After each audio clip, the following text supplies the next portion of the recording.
Hello everyone and welcome to another stream of Plane Shift, the game that was never finished.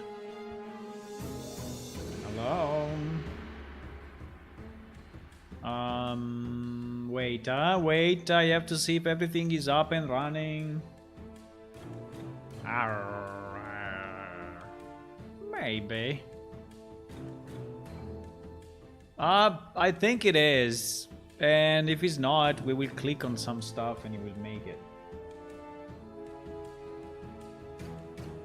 It will never be finished, huh?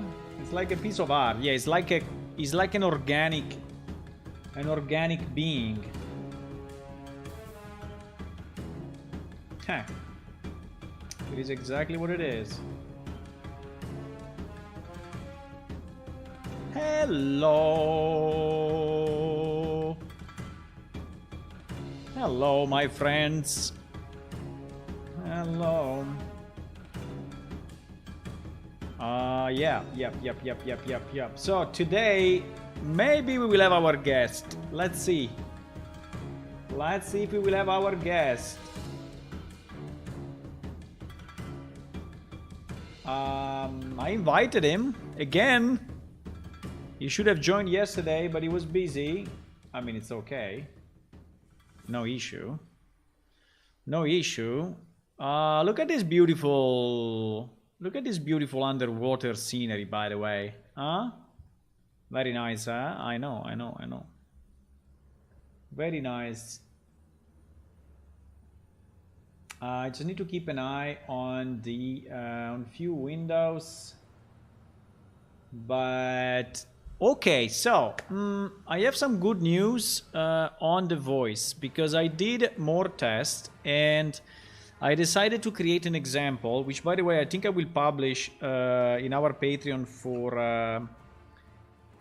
the Unreal developers out there.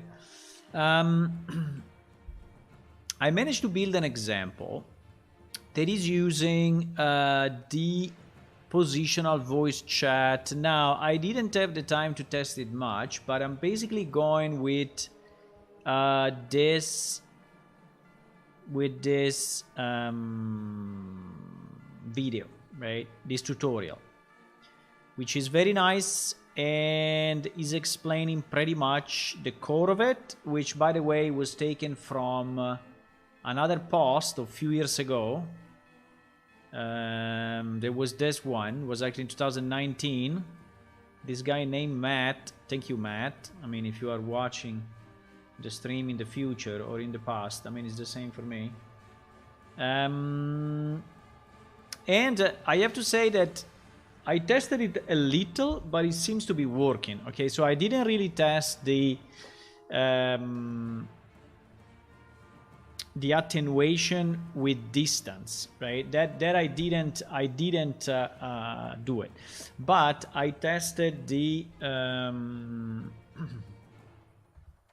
positional thinking, right? So what I did, I created a simple project, very simple project based on third-person example template, on third-person template, right?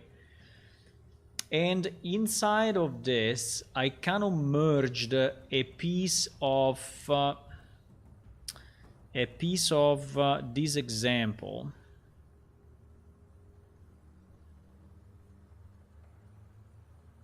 A piece of this example that is called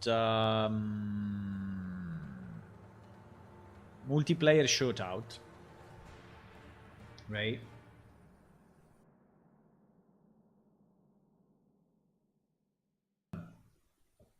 Sorry, I had to cough.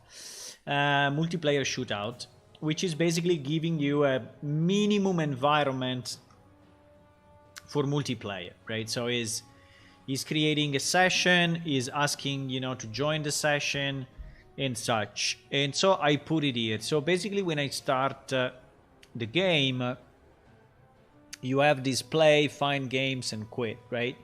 And basically, play is starting the normal level, where you are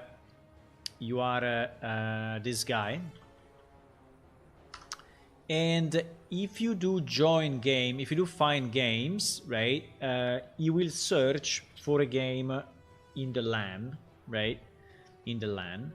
And so we can actually simulate 2 clients for two real clients. So I have another laptop that we can use, and so I can install the same thing on the other laptop, and we can test how this is working, right? Now the only problem is that I have this microphone, so probably I have to mute. Yeah, I will have to mute this microphone and speak on the other PC and see what is the result, right? Yeah, something like that. Okay, so the point is, in theory I built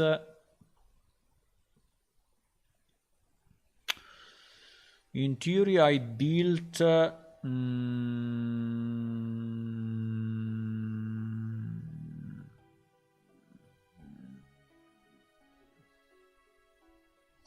in theory I built it here.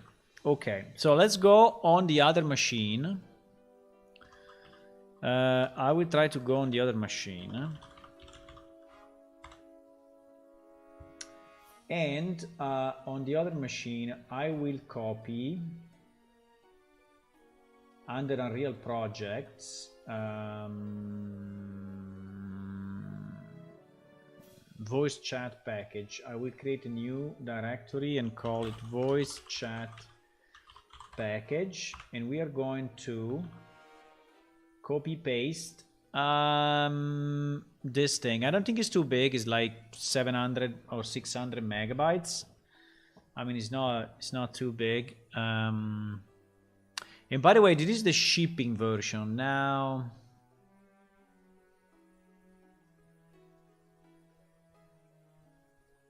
Is it? I don't know if it's the shipping version actually. Is shipping or development? No, it's development. Perfect. So we have the console, right? So we have the console, so we can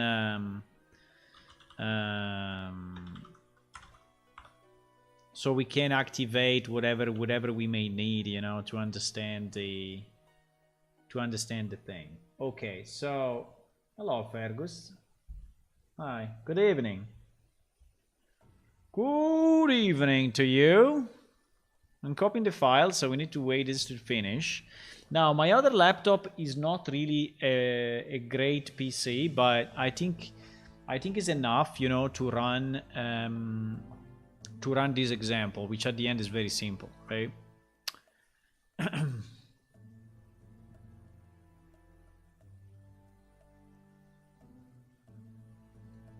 Which at the end is very simple.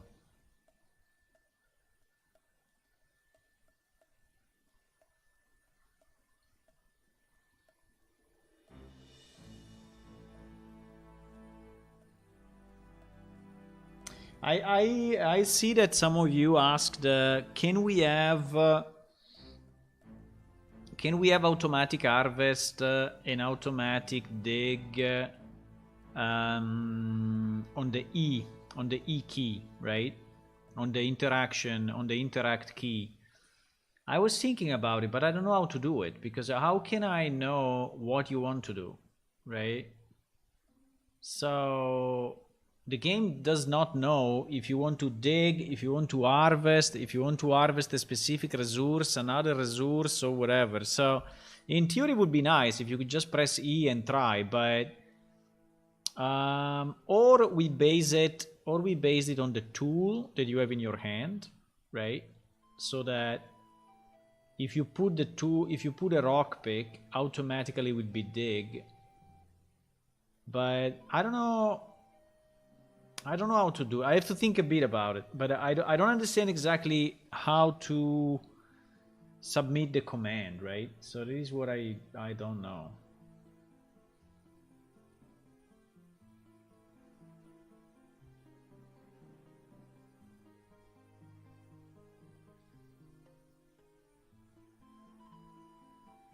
Real time voice changing.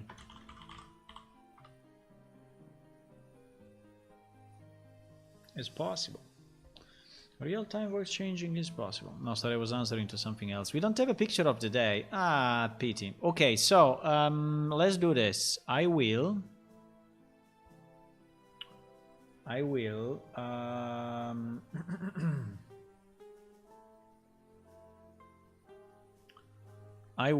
launch. Sorry, I'm thinking what the hell I need to do. So I will launch on this machine the test, right? Okay. And then I will do the same on the other machine. So I have it next to me. Well, it's not next, but it's next enough. So I launched it now. Let me see if it starts properly. Hopefully. Okay, it does. So if I do play with the other machine, right? And then here I do find games so that you see how it works. You should find exactly this. I don't know if this is my MAC address. Possible. Ping 85. How does he know the ping, by the way? That's very interesting. How does he know the ping, boys? We tried to do the ping for a long time, and I was never able to do it. Refresh. I will check how they do the ping. 84. Well, it's a bit strange that it's 84 between these two machines because they are on the same network. They're like next to each other with just a router in between. But anyway. Legacy does ping, yes, Legacy does it. But in Unreal, there is no way. Or let's say, there is no easy way. There is no easy way. It's a bit long to explain why, but there is no easy way. So in Unreal, I did that kind of middle ground solution, which is telling you if it's up or not. The head is stuttering because I'm looking left. Let me see. Yes, when I look like this, I'm basically looking completely on the other side. And the head is stuttering, you mean max FPS. Okay, I understand. Max FPS. Max FPS. Max FPS. Can I do it? Yes, 30. Okay, now it should not stutter anymore. Maybe? No, it's still stuttering. Why? That's strange, huh? It's stuttering a bit, yes. Let me close this and see.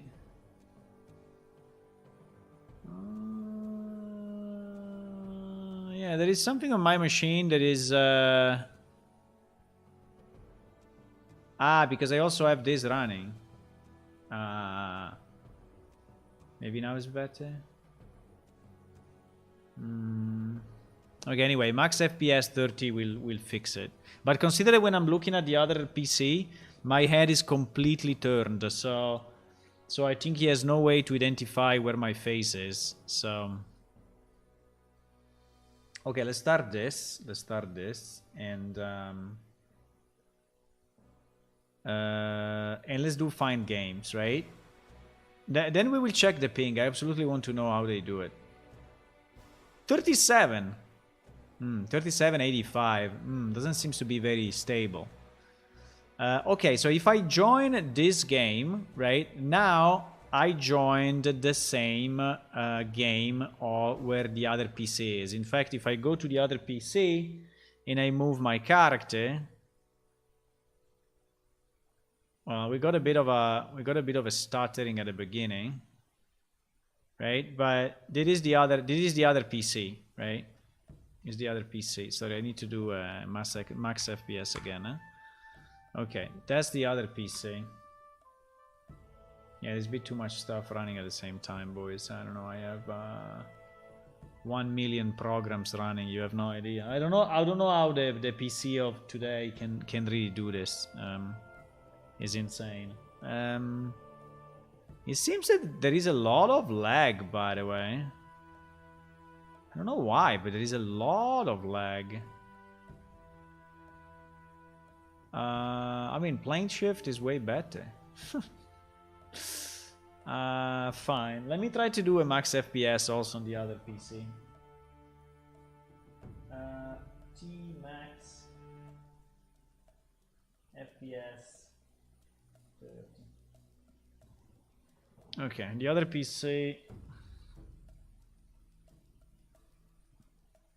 But anyway, we don't care at the moment about the lag. It's basically impossible to be. Okay, so what do we need to test now? We need to test the microphone, right? So in theory, I should be hearing myself. So what I will do, I will mute this microphone, so you will not hear me anymore, and I will speak from the other side. Okay?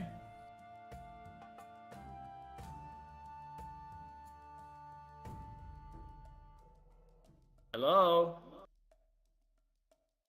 Hello?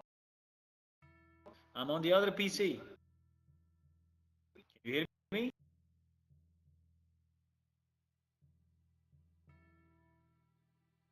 Okay, so it seems that it worked fine.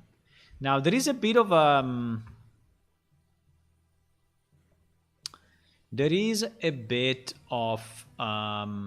cut off at the beginning. So let's say that this is our time, right? And I start to speak here, right? I start to speak here, and there is my voice. I hear a bit of a cut off at the beginning, right? So the beginning. So it seems that it takes a bit to open the mic, right? It takes a bit to open the mic, and so the beginning of the phrase is kind of cut off a bit, but it's very little. I mean, I think it's less than a half a second. I think it's probably 0.2 second or something. So it's not that bad, right? It's not that bad. Okay, so let's see the positional, right? So if I move away, so I'm going to mute myself as well again. Voice recognition before starting to send data is a common issue. Yeah, exactly. So the fact that he's opening the mic or not at the beginning, right? Okay, I'm going to mute myself.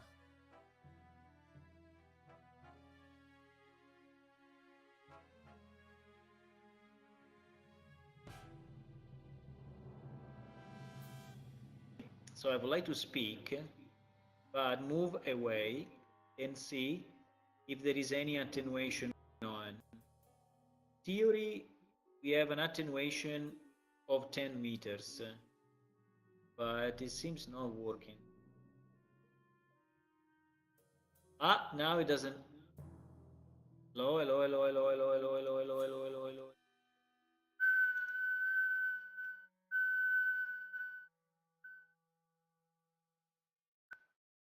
Hey.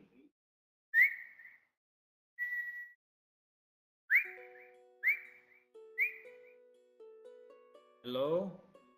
Hello. Hello. Hello. Hello. Hello. Hello. Hello. Hello.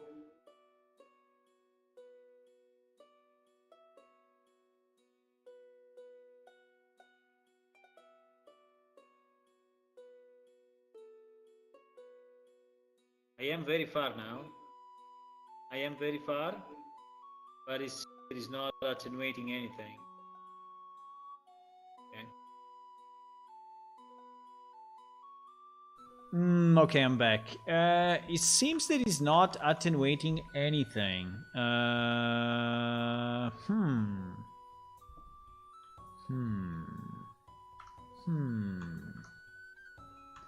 It seems he's not attenuating anything. That's kind of strange, though, because in theory it should.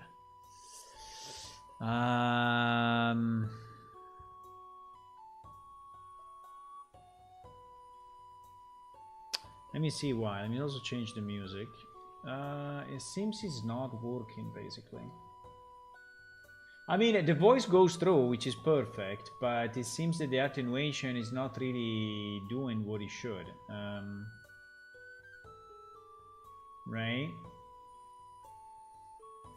Let me just change the music. Yeah, I'm back on my main PC now. I'm speaking through the normal PC. Maybe I should make another voice so you recognize that I'm on the other side or I'm on this side. Hello, Shindozo. Are you French? Oui. Je suis français. Ouais. Tu es combien? Tu es français? No, I'm not French. I'm not French.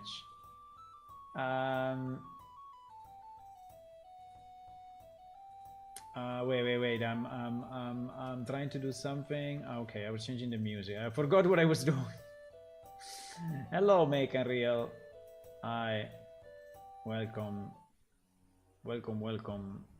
I'm good. How are you? What did you decide about voice chat? We are doing different tests, and we made a good table that we will show in a second. We made this table with comparisons and stuff, but I want to discuss this with a guest that we will have soon. I mean, during tonight. I don't know at which time, but okay. So I think it's available. Wait a second, Davide. I use the free one. Let me connect.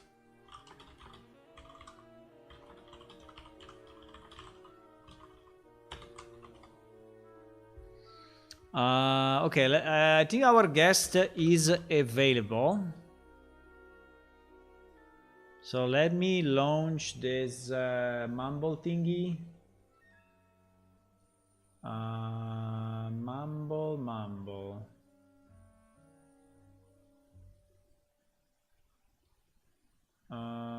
Can I click on this? No, because it's loading a million servers. I'm trying to click on this, but I cannot because it's loading. It's called how do I message this guy directly? Like this. Mi sono, sorry, Italian. What is the name of this thing?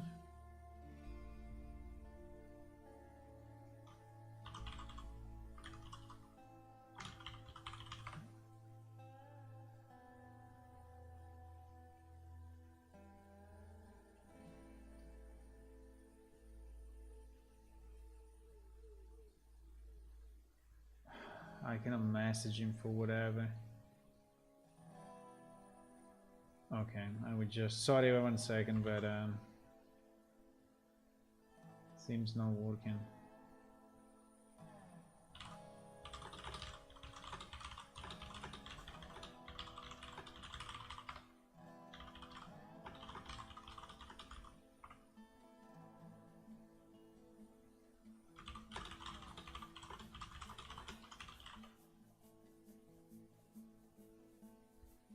Okay, I'm connected now to the Mumble. I have no idea how to... I think it should work, but I'm not 100% sure it will. Let's see. Because I'm using audio already through different... Let's see if he connects.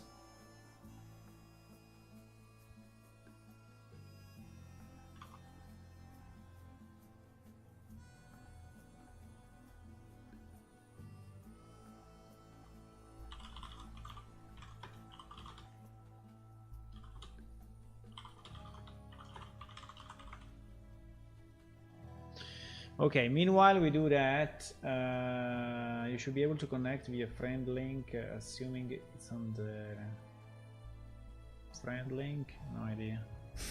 I never used Mumble really, so I don't know. I just joined a server that was saying free and I just connected there.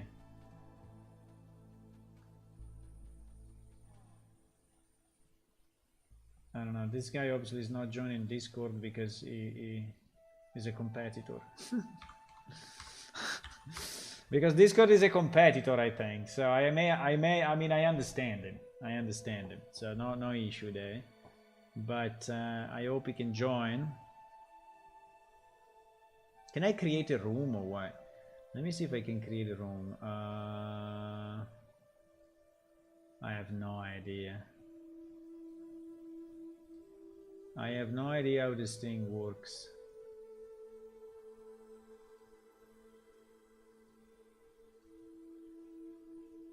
I don't know. I tested the microphone and it should be fine. But anyway, let's go back 1 second, otherwise we waste time. Let me go back to this. So what I did under sound, you see there is this sound, voice sound attenuation, right? Voice sound attenuation at the moment is set. Fall off distance is 10 meters, right? 10 meters I think is very little, so I should attenuation sphere linear enable volume attenuation. So for some reason it seems it's not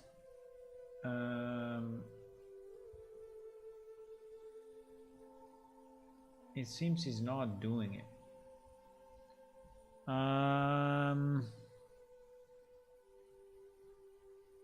Okay. So the way we use this volume attenuation is here, right? Attenuation settings. Optional attenuation setting to attach to this player voice. This should only be used when component to attach is set. Now we are attaching this component to the would you like to speak English or Italian?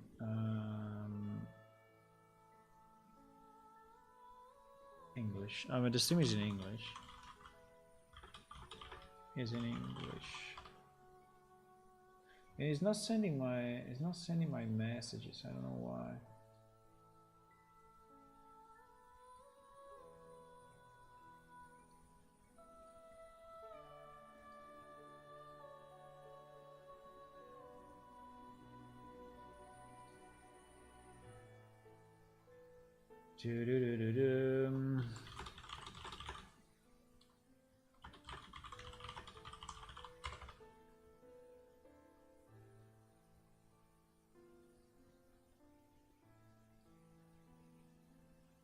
Nice.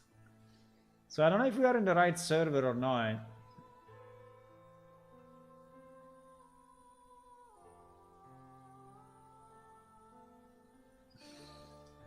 Okay, let me know what to do. I don't know.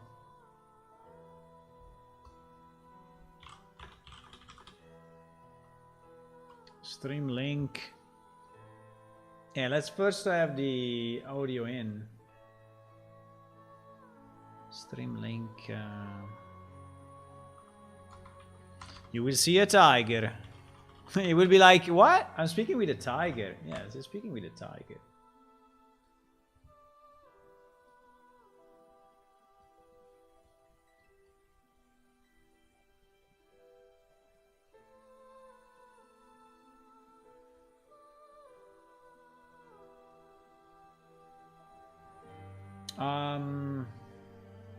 Okay, so the problem we have is this voice setting. So I don't know if these attenuations, in theory I'm using this voice sound attenuation, right? And it is pointing to that. I don't know if the attenuation needs to be enabled somehow, but actually I don't think so. Because what should enable volume attenuation is this, right? Is this one. So I don't know, we can Google a bit and see if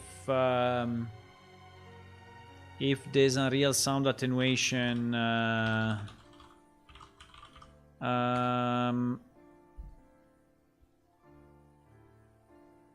as any additional things that we need to enable. User connected and entered the channel. How do we speak? Hello, do you hear me? Ah, I can. How do I speak? I don't remember. Can you hear me? Yes, I do. Nice. You can hear me on stream or you can hear me here. I think it's the same. I can hear you on Mumble. I don't have your stream open right now. Okay, no problem. The only thing is that if you see on stream, you can also see maybe some of the stuff that I'm showing. Yes, of course. I'm going to open it and lower the volume then. Yeah, I think you should stop the volume on stream. Like remove the volume from the stream. Okay, there we go. Nice. Okay, so welcome first of all. You are joining now a pretty small stream, so don't expect a lot of viewers, a lot of people, because we are a fairly small community, and as you may imagine, broadcasting development, software development is not the most popular thing in the world, right? So yeah, I'm pretty well aware of it. Don't worry. Exactly. So, but anyway, we have some people in the chat, and they are usually people that watch the stream. Sounds good to me. Just a second, because I have just some problem with the push to talk. But hello, Hula. He just joined. So we have a guest. Our guest is Davide, and Davide is a developer for Mumble, which is one of the software that we are evaluating and trying to understand how to do positional voice chat for Unreal. I don't know if you want to say something about it, Davide? Yes, of course. Mumble is basically a TeamSpeak alternative, but it was originally created in 2005 when TeamSpeak was not yet as used as it became in the later years, and the main object of the development around the software was to achieve low latency, but at the same time without jeopardizing voice quality. And in the end, it became I would say a big success, even if in terms of popularity, it was never on the same level as TeamSpeak, and then later on as Discord. Nonetheless, we decided to continue developing the software initially in our free time, because even if we accepted donations and small tips, all team members had I would call it a regular day job, mostly in the programming field, but maybe also software and projects not strictly related to C++ development and audio in general. But in the past few years, we had a few team members join. As for me, I joined in 2016, and I had the pleasure to work along with some of the historical members, who then gradually shifted to their projects, mostly due to lack of time and the need for a stable salary in general. Right now, the most active team members would be me, Robert, and I would say Jan, but lately he's not been too active. He's mostly working around the website documentation and stuff like that. For example, he was responsible for the theme, the pages, and the overall layout of our current website, which is much better than the old one we had, because it was literally just the home page of our wiki, which we are actually in the process of dismissing in favor of modern documentation that people can contribute to through JIT rather than having to create an account, then needing an approval, because for many years we received, I would say something like in the thousands of spam registration and so on.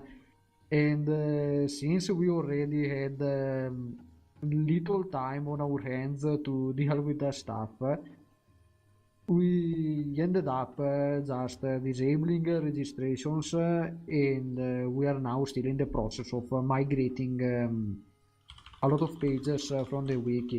In fact, if you search for some things on the internet, on most search engines, you still find a lot of pages from our wiki, even if a lot of them are outdated, especially the build instructions.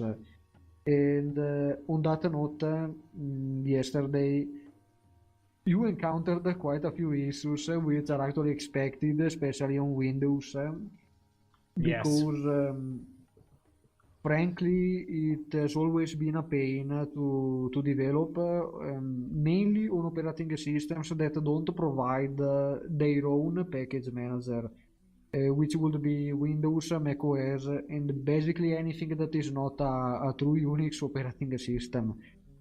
But starting with Mumble 1.4, we decided to finally revamp our build system, and instead of having our own scripts, environment, and so on, which was actually working fine, but we had to maintain our own set of patches and so on. Every time we needed to build a new version of the environment, we always had to spend days, if not weeks, to get our patches up to date, fix new problems that appeared, and so on.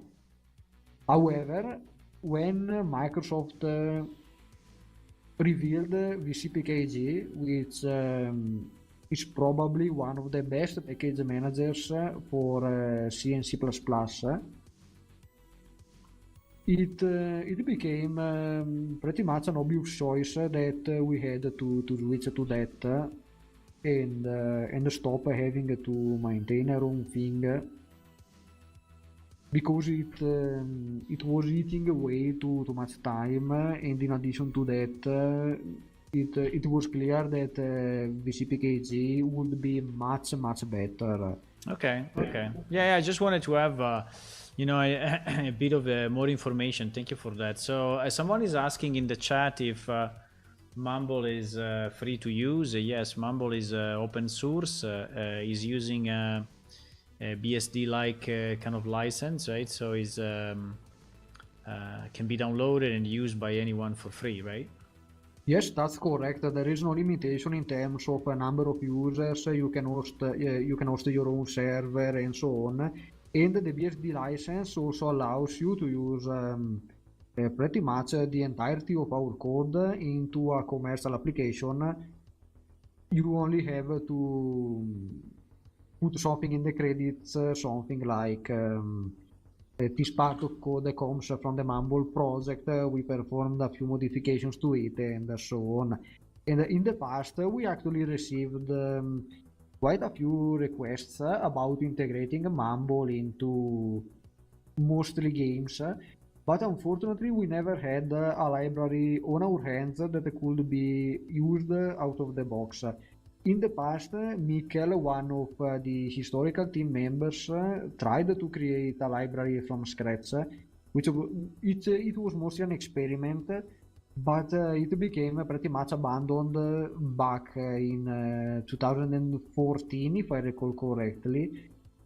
And in terms of API and so on, it was still in very early development, which prompted me to finally, in last year, to create a new library from scratch in modern C++, and with a flexible API. And that's how the current libmumble was born, and is the project I recommended to you. As my colleague Robert mentioned, we don't have documentation for it yet, because I actually have written a small introduction, some description for the API, the classes, the methods, the return calls, and so on. But it's still sitting as a pull request, waiting for a review because there is quite a lot to unpack. I'm For the time being, I'm the sole developer of the library, which means that I'm the only one who is familiar with it. But I'm confident that it's ready to be used in applications that are meant to be stable, especially because I'm using it to work on a project that is actually my current day job. Okay. Okay. Good. Good. So about using Mumble in video games, I was investigating a bit and try to understand if it's already used. And for example, GTA has this 5M client that I don't understand if he's using Mumble or not. Is there any game that is already using it? It's confusing about the GTA and the 5M situation because at least 4 or 5 times somebody filled an issue in our GitHub repository asking for help on how to fix an issue, and then it turns out that they are using something that is called mm, Mumble, just like our project, but for 5M. And we researched a bit, trying to understand what's going on, whether they copied our name, which has actually happened in the past with other projects, or whether it's actually something that is based on our project. And from what we gathered, it looks like it is based on Mumble. They used parts of our code, but it's not explicitly mentioned. I mean, if you look at the page, the main project page of their project, Hmm. we didn't find any specific info anywhere Yeah, about. exactly. I think the same. I mean, I try to understand a bit and search the internet for it, and it was mentioned, like you see on screen now. There are some Mumble VoIP 5M articles, but it's not very clear. Okay, anyway, I just wanted to ask. But usually, I think that the way you integrate with games is a bit from the outside. So you try to catch the memory locations or where the game is actually providing positional 3D positions, and then you are kind of extracting it and sending it to Mumble. At least this is what I read. In our case, will be a bit better than that, in the sense that we would really like to integrate a solution inside our server and inside our client, so to actually link the library and to use the API, and so it will be done directly. At least this is my idea. Yes, that's correct. Mumble has support for a pretty long list of games, and the majority of them are plugins that are specific for the game itself. And in the past, most, if not all, plugins received data from the game by reading its memory in memory addresses that were hard-coded, which is a problem for games that are still updated, because every single time you recompile a library or an executable, there's a very strong probability, especially if you do a full rebuild, that the memory addresses and offsets are going to change. And in the past, we had to spend quite a few hours for complex games such as GTA 5 in order to update the plugin. Then, when I acquired more experience in the field, I realized that there is another way, which is through pattern scanning. Basically, when you have a function and you compile it, if the content is the same and the compiler doesn't change too much, The signature should be the same, meaning that even if a few years pass, there are tens, if not hundreds, of versions between the initial one and the current one of the game. There's a high chance that the signature is still the same and you can still find that exact spot in memory, which is the case for one or two signatures in GTA 5. The other ones change maybe once per year or once every 2 years, and I'm happy with how it turned out because the plugin for GTA 5 is actually the most recent one I worked with, and I pretty much had to rewrite it from scratch in order to use pattern scanning. But yeah, I kind of went off the rail with what I wanted to say.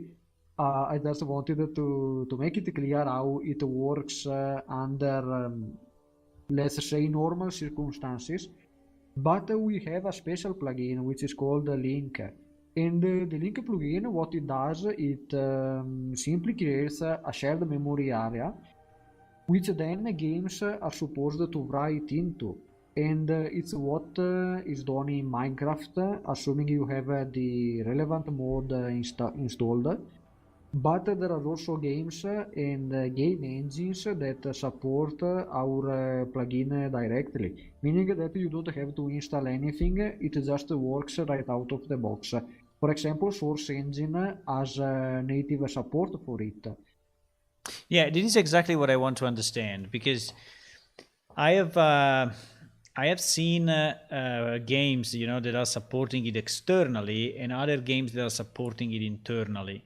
And yes, like you say, Source Engine is supporting it internally. So in that case, are they already using the new library, the one that you built, or they found a way to interface just by modifying the source code?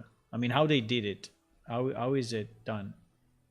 Excellent question. That's actually something that many people are confused with. I remember in particular a pull request for mine test in which they confused how the overlay worked as opposed to positional audio. For the overlay, it's a library we inject into the game with all related issues, for example, the anti-cheat can interfere and so on. But for positional audio, what Source Engine is doing is simply writing into our shared memory area, the one that is created by our link plugin, meaning that they are not actually linking to anything from us. They are strictly using the API that is provided by the operating system. Okay, okay, and that may be an issue multi-platform though, because I guess they are, or they are they also multi-platform? They are multi-platform, and in fact they have separate code paths for Linux and Windows. Okay, okay. Okay, so yesterday I did a bit of a research.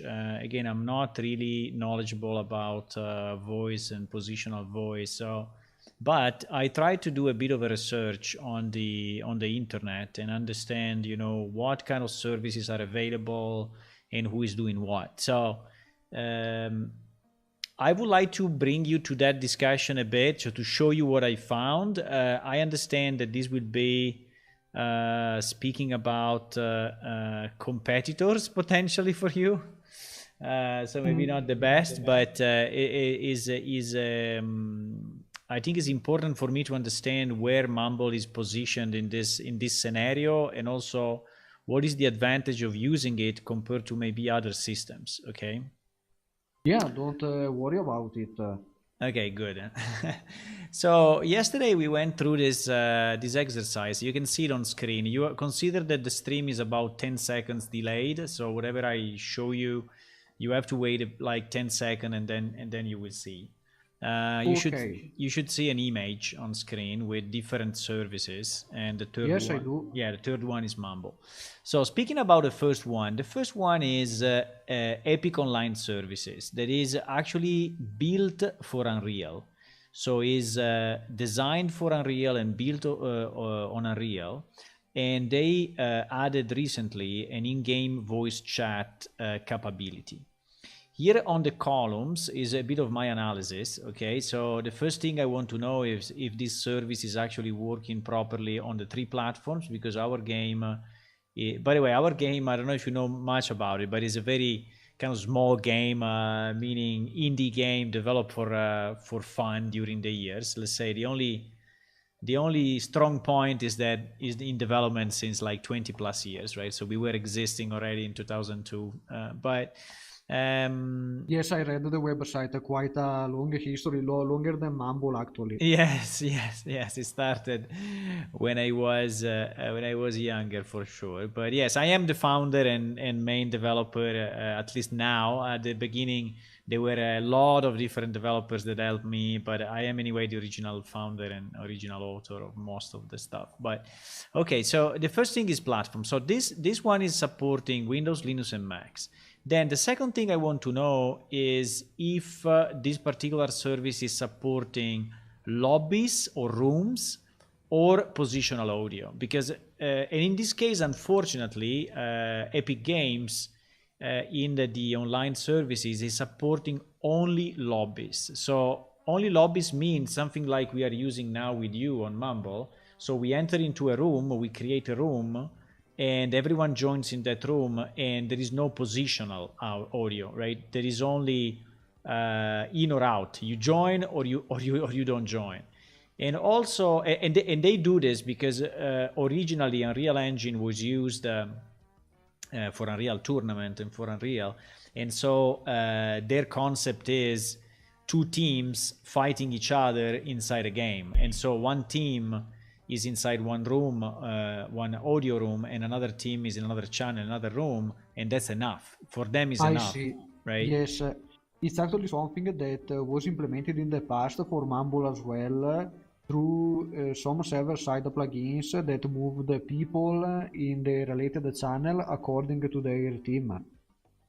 Right. But for us, this is not enough because we really would like, I mean, we have a 3D world, I mean, an open world, and we would like, basically like in GTA, right? So to have options to speak quietly, to speak, to shout, and then to have proximity voice. So when I go close to someone, you know, I hear him. When I go far away, I don't. Unfortunately, this service has no positional audio, so to me this is like a big no. And let me put it in red, by the way, because I think I was I think your audio dropped. yes it did, because I was typing and I have the push to talk on my mouse.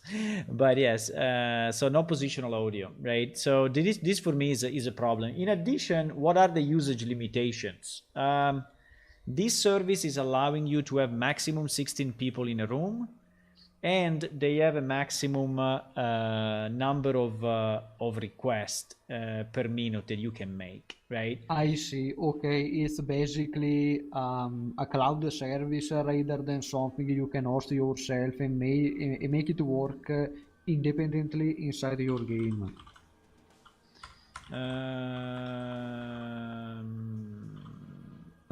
I think. Yes. Okay, okay, I can So hear yeah, you when I'm now. typing, sorry, I cannot speak because I have the push to talk in a kind of an annoying place.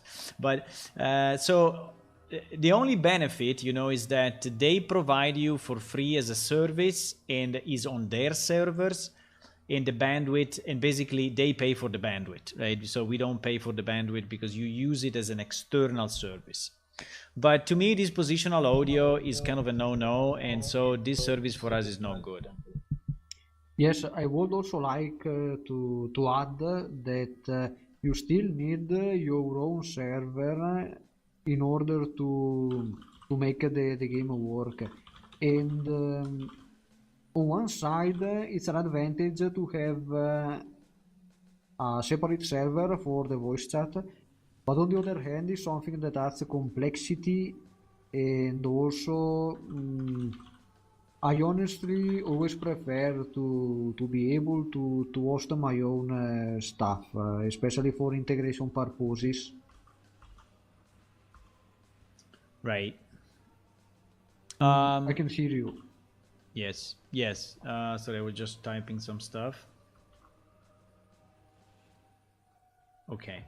So, okay, so this is the first one. The second one is very, very, very interesting, and is Vivox. Vivox actually was a company that was just doing audio and positional audio and such, that then was bought by Unity. Unity, I think you know it, is one of the two biggest Yes. 3D engine, right? And so now Vivox is part of Unity, but they decided to make a service which is actually available for Unreal, but sorry, for Unity, but also for Unreal, right? So basically, their service is not only related to Unity, so we can use it in the engine that we are using. The problem is that for whatever reason they have no Linux. Their official answer is that there was Linux back in 2016 or 15, then they dropped it, and they don't see enough games using Linux for them to spend the money and spend the time to actually maintain it. Yeah, lack of interest. Lack of lack of volume games, and so this to us is a problem because we have a lot of Linux players. I mean, not that we have a lot of players, but between the players that we have, say a good percentage is Linux, and I really would like to continue to support Linux, right? Originally, we were an open source project. We have been open source for many years now. At the moment, we are not open source anymore. Just because there are some licenses requests from Epic Games in case you become open source, but maybe we will again in the future. Right? So I really want to have the Linux support. But apart from Linux, Vivox is supporting positional audio, is supporting also lobbies, and it is very nice for indie developers. They give you for free up to 5,000 concurrent users. And 5,000 concurrent users for us is a lot. I mean, we have in the golden age of our game we had 300 concurrent users, right? And it was the maximum we ever reached, right? So 5,000 is really a lot, and the good part of this is that up to 5,000 you can use their bandwidth, right? And it's already integrated in Unreal. So now I didn't test it. I will try to test it because I want to understand if it's really their server or at the end you have to host your own server and then the bandwidth. But the way they advertise it is that it's basically a plug and play. So you just put some code into your Unreal Engine stuff and it just works. Now, yes, it's ready to work out of the box. Yes. Okay, you know it, and it's okay. Okay. No, I mean I was just replying with my understanding of it. Okay. Okay, then no Linux for us is a problem. Then there is Mumble, which I'm very interested, and I think hopefully will be our choice. But again, let's see, because I have really to understand better how it works and what is the complexity, But Mumble is multi-platform, so is for Windows, Linux, and Mac. Is also open source, which is a big advantage in a way, because if something is broken, we can fix it. We have some C++ knowledge, and so we can, or at least we can maybe understand what is the problem and report it or find a workaround. While for the others, mainly the ones that are hosting their own servers, you don't have access to the server side, and if you want to do a change, you cannot, right? So you just have to rely on what they give you. I understand that Mumble supports positional audio and supports kind of lobby rooms like the one we are now. There are no specific usage limitation. Is open source, is a BSD style license, and so there are no limitation of any kind. This one I have to ask you in terms of services, right? Do you provide a server that we can connect to? So if we want, we can connect to a free server or to a paid server, or is always on us?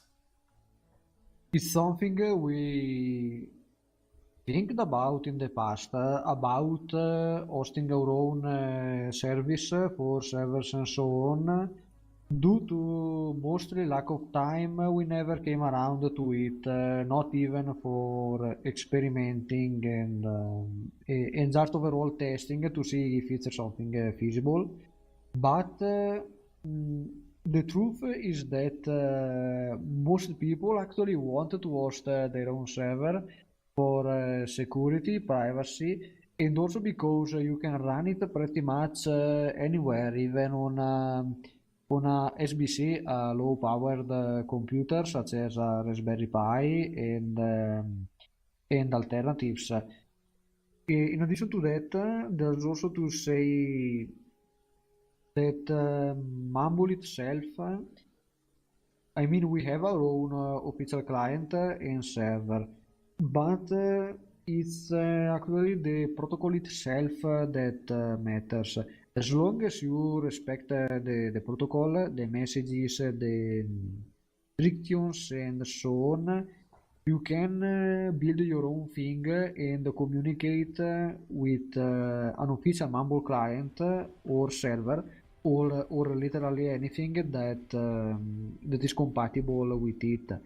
And libmumble is essentially helping you to implement something like that inside an already existing application, something like a game or even a program, an intercom perhaps, which is something that people actually did in the past, but they used our own client instead of creating something that actually fits the purpose.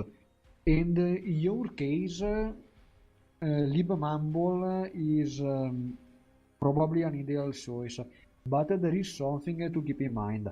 The positional audio part is not in libmumble, but rather in Mumble, because what libmumble does is handling the protocol-related stuff, Opus, and also cryptography, and it basically provides you everything, mostly classes and helpers, in order to create and establish a connection to a Mumble server, both TCP and UDP.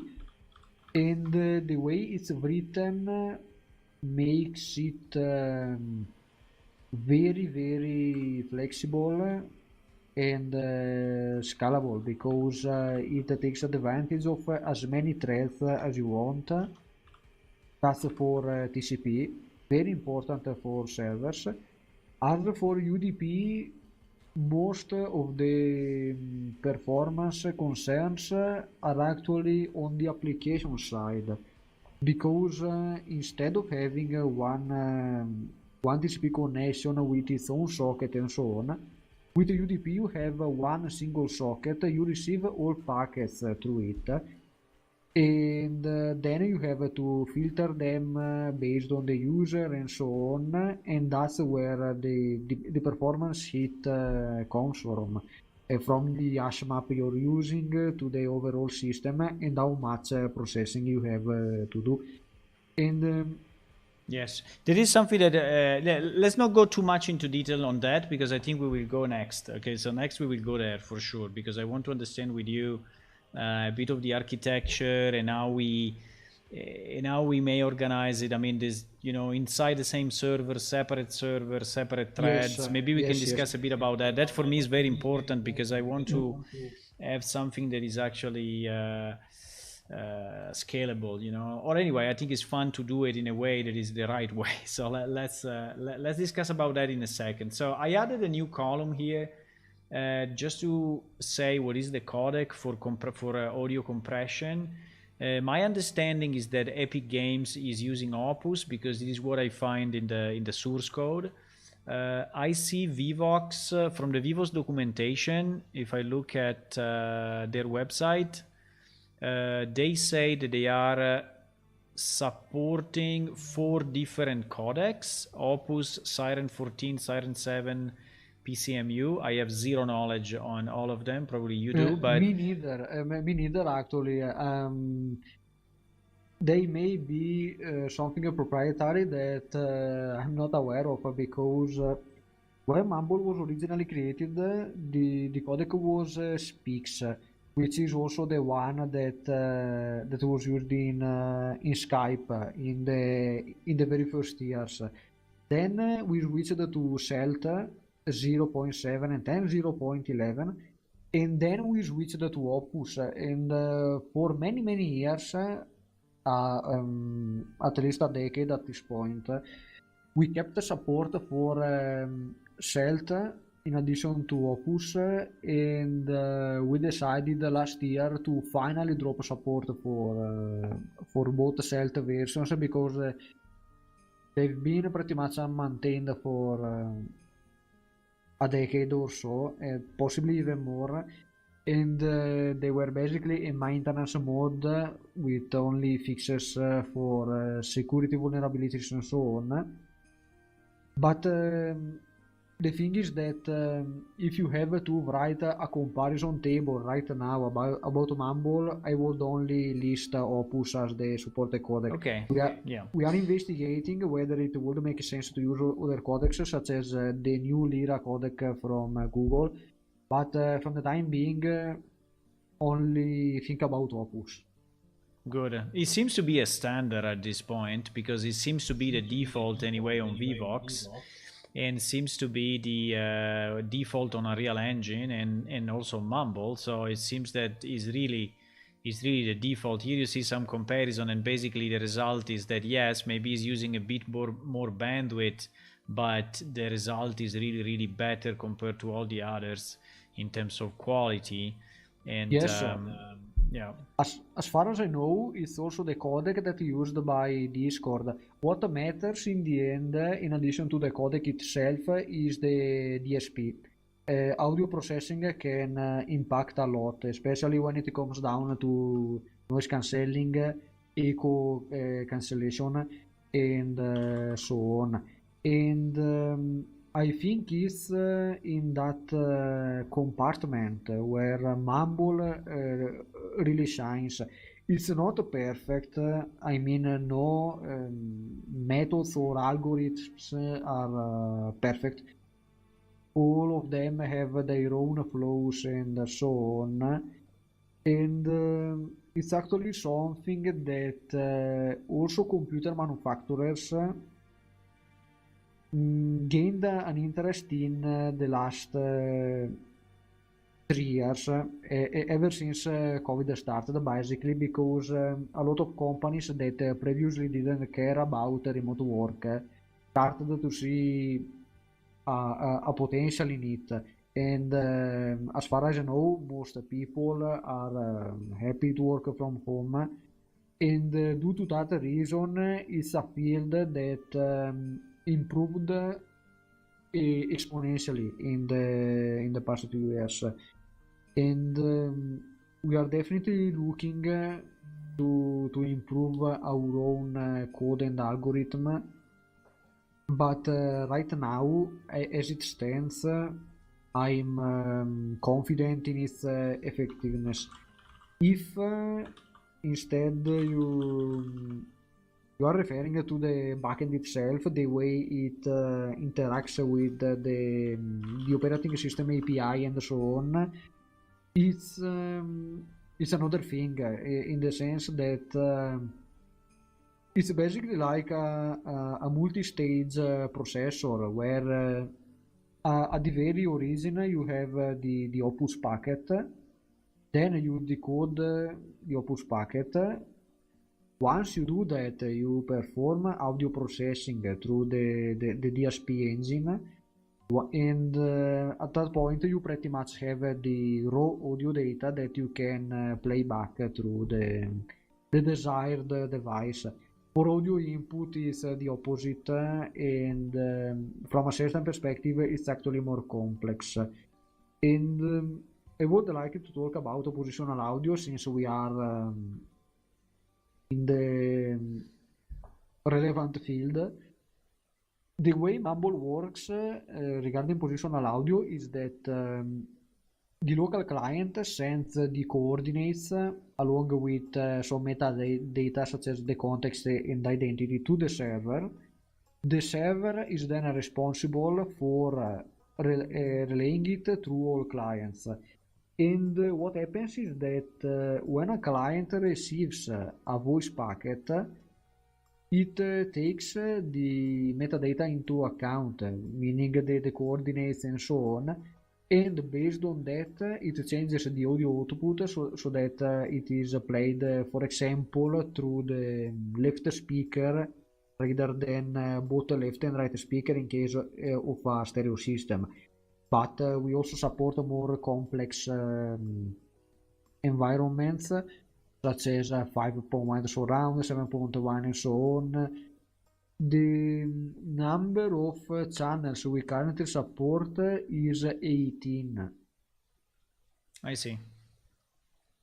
Good. Okay, I think we will go there in a second as well. I think it's very good information. Let me just finish this list, and then we will discuss only about Yes, of course. Mumble. So there are, let's say the first three are the main ones. Okay, so if you look at the market and you say, you know, who is doing this thing for real and who is really, you know, having a solution.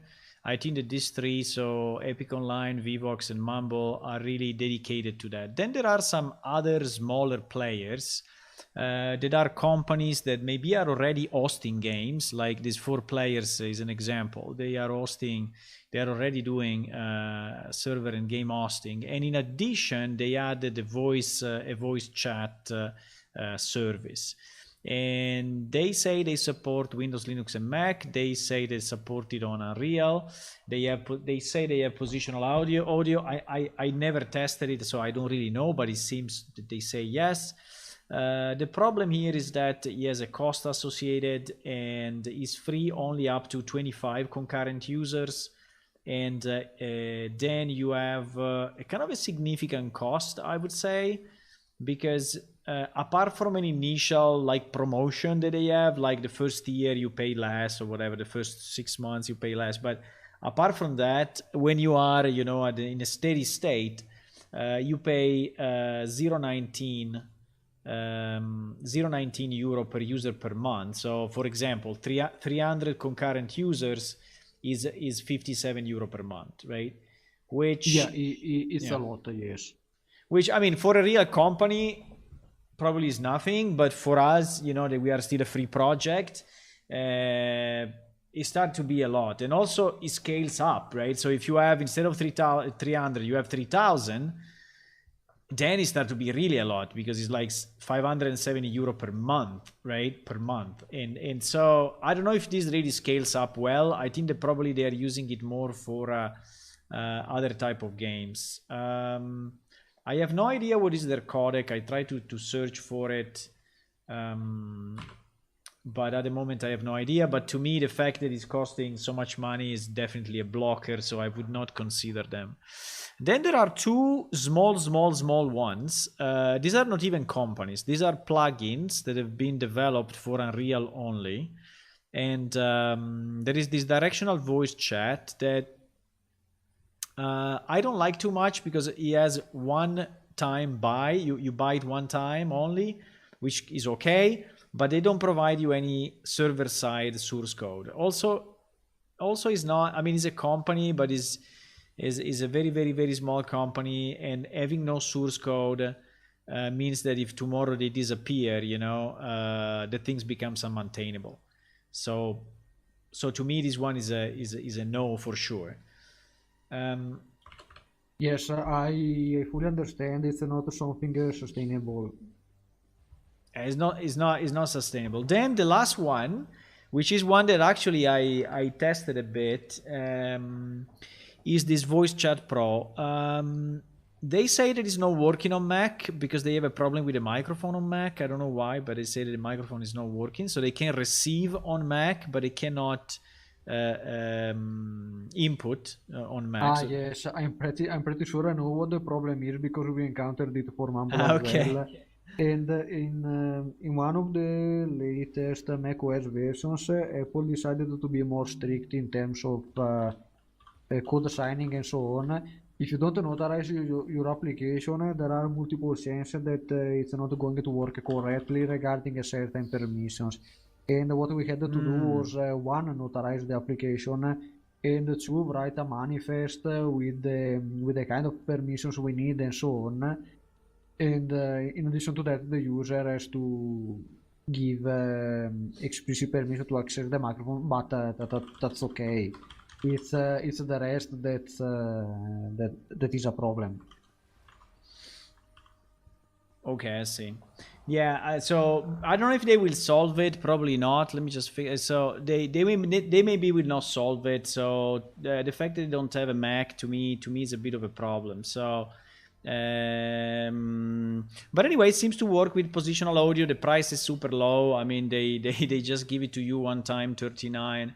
But it's not clear if they have their own bandwidth. And at the moment, I think they are using Opus because they just go through Unreal Engine. Okay, so this just finishes the list. I don't know if you know anyone else that is doing the same, but with my research of yesterday, it was not a very deep research, but what I've seen is that this is basically what is available. Now, speaking of Mumble, right? I want to speak only of Mumble from now on. I think it would be very interesting if you could create, or we could create together, a plugin for Unreal of Mumble, because at the moment it doesn't exist. If you are an Unreal developer like me, I mean, I do it in a spare time, but anyway, in our in our spare time, I am an Unreal developer. I mean, and I look at the market, I see, yes, these giants, but the first giant has no positional audio, so is automatically excluded. And the second one is no Linux, so pretty much is automatically excluded, at least for me, maybe not for others. But and then there is Mumble, but Mumble does not have today a standard way to integrate with Unreal.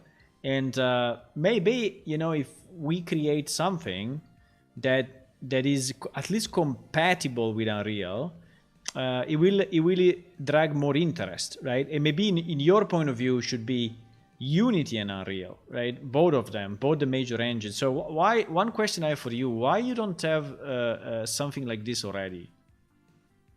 It's actually a very good question, especially as I mentioned before, that in the past we received quite a few requests about how to implement our protocol and so on inside an already existing game. I think the answer is that in the I don't have honestly a very precise answer for it because we never actually asked ourselves inside our team why we never gave too much value to it.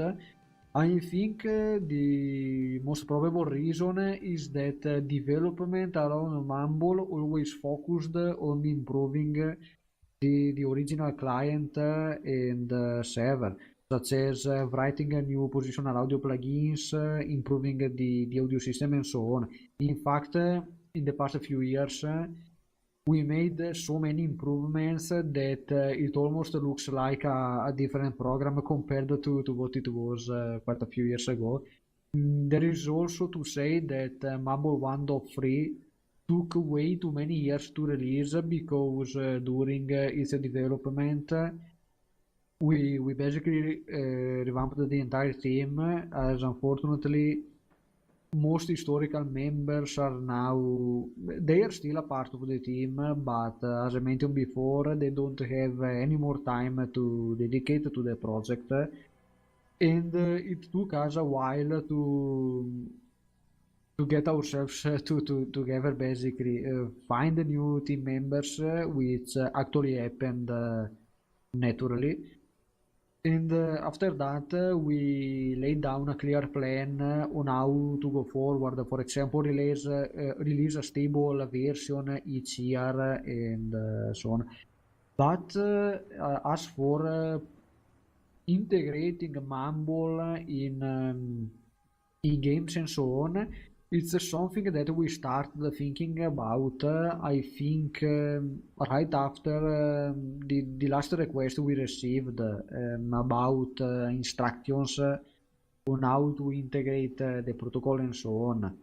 And then finally, at the beginning of the last year, I decided to take action and build something that would actually be usable and at the same time provide anything that would be needed to communicate um, in the optics of the Mambo protocol. And that's what I did with the libmambo. As I said before, it's kind of a shame that there is no documentation yet. On the other hand, we have two examples, one for the client and one for the server. And I'm also using the library for a separate project that is currently sitting in a private repository, but we plan to make it public in, I think at this point it's a matter of weeks. And in fact, that's what I'm busy at in the. It's what I've been busy with for the past few months. And I understand that you are interested for the most part in positional audio because Yes. in terms of rooms, channels, and so on, you have a full flexibility because libmumble allows you to do that. You are the one who chooses what to put in the protocol message that is then sent over to the client or server, which means that you can provide your own authentication system and literally everything. I designed the library for that purpose since the very beginning, and at the same time with a strong focus on performance. And as for security, it's up to the application, meaning that from a networking point of view, from a low level networking perspective, I did my best to ensure high performance and security. But in terms of cryptography and so on, it's up to the application. Now, I'm finally ready to talk about the main topic, which is positional audio. We talked about the plugin and about how it works in, let's call it a normal Mumble client, Mumble server, and so on. As for your own application, what libmumbles allows you to do is to get the Opus packet. There are two helper classes, one to decode it, one to encode it. And once you have the raw data, what you can do is either take advantage of what is already provided in a real engine for positional audio output and so on. Alternatively, since both libmumble and mumble are under BSD license, what you can do is implement libmumble and then copy the entire positional audio code from the mumble client and use it in order to perform audio processing and gain positional audio support, basically. Yeah, that is exactly what I would like to understand better. And obviously, you have a lot of knowledge. I pretty much have zero. So we have to I mean, you have to be patient a bit with me in my questions because Yes, no problem. so the first thing I would like to understand, do you have an architecture, meaning a design architecture picture anywhere? So like there is separating the components, saying, I don't know, this is the component for processing, this is the component for encoding, this is the decode. Do you have any of that somewhere? We have one, but it's strictly for the Mumble protocol. It shows how the handshake works and so Okay. on. But unfortunately, we don't have one for Mumble itself, which shows how the various components connect. However, I can explain it to you as I'm familiar with. I would like to do both. this. I would like to do this. I will try to draw something for. Let me just ask you one thing. Can I have? Do you think I can have mumble not on push to talk, but just on normal threshold? Yes, of course you can. It's what I'm using. Because it's kind of annoying that I need to press a button on my mouse all the time. It's under configuration, I guess. Yes, in audio input, you currently have a push to talk. You can enable voice activity and then regulate the threshold. Yeah, because it needs to pick up you and not, I mean me and not you, because I'm not with headset at the moment. So is this enough? So is the red one meaning that it's picked up or not? Silence below. Yeah, the stream is a bit delayed. The red bar is when it's not active. The yellow bar would be hold for when you start talking, continue talking, maybe your voice lowers a bit and so on. And Okay. the green one is when it triggers, when it activates. Okay, so like this is activating. Okay. So like this is activating because it's on the yellow, correct? As for noise suppression, you can enable both speaks and RN noise if you wish. RN noise is the most recent one we added, and it basically uses a neural network. Yeah. It filters out stuff such as mechanical keyboard, clicky switches, and so on. But sorry, the yellow is already on, or is only the green that is on? The green is what activates audio, what tells Mumble to enable it. The yellow one would be the hold, meaning that as long as you are in the yellow bar, it doesn't deactivate input. Okay. Yeah, so I see that in my case, because I have speakers and I see that probably your audio is pretty loud, so I have to decide to pick you up or to maybe lower a bit your volume.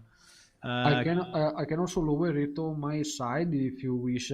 Actually, you can regulate it in Mumble as well because we have local volume control. in the Lo- lo- in the output, in the audio output, or in the room. In the room, if you right click on my name, you can perform local volume adjustment. Ah, beautiful. Okay. Try to speak now. Okay, do you hear me? Yes, is lower. Maybe I exaggerated. Okay, I exaggerated with -10, but yeah. Okay. Very nice. Very nice. So now I think that can you hear me okay, or I'm cutting off sometimes at the beginning? It appears I'm hearing you just fine right now. Okay, let me try like this. Like this, I boosted a bit myself. I boosted a bit my green, and you are below the red, so it should be fine. Okay, good. So I can speak without pressing a button, which is cool. What I wanted to say. Yes, you can hear me, right? Yes. Perfect. So the point is, let me try to draw something again. I'm sorry if you will not be professional from the audio perspective, but I will try to, So what Unreal Engine is providing, and also I'm not a real expert of Unreal Engine audio, because I mean I'm using Unreal Engine since many years, but the audio side and the voice part I'm not really knowledgeable. But just to show you, this is the default 3D example of Unreal, right? So it's basically when you install Unreal, it gives you this simple 3D world that you can play with, and you have a character that is just running around and is running around in this sample room, right? And it is already multiplayer. Now, the character is an object in 3D space. And on the character, if you want, you can associate audio, right? You can associate a sound, meaning that the character will make a sound, or you can also associate a recording device. Okay, And it's basically a sound emitter. exactly, it can be a sound emitter, but it can also have a sound recorder if you want. Now, it's not that you want to record positional. I think it's not what we need, but in theory it's possible with their system, because every object like this guy can have components associated, and you just, I mean, you can just go into his into what is called his blueprint. Let's say that is his definition. Let's call it, right, his definition, and I could add an audio source, right, connected to this guy. So if I add an audio source on him, and I say that this audio source is connected to a specific sound, whatever this sound, which is a collapse of something, then it will continuously emit that sound, or I can decide how much I want, right? So, but it is for audio, let's say output, right? Now, you can also associate to the character what they call voice sound attenuation. So it's basically like a sphere around the guy, right? That is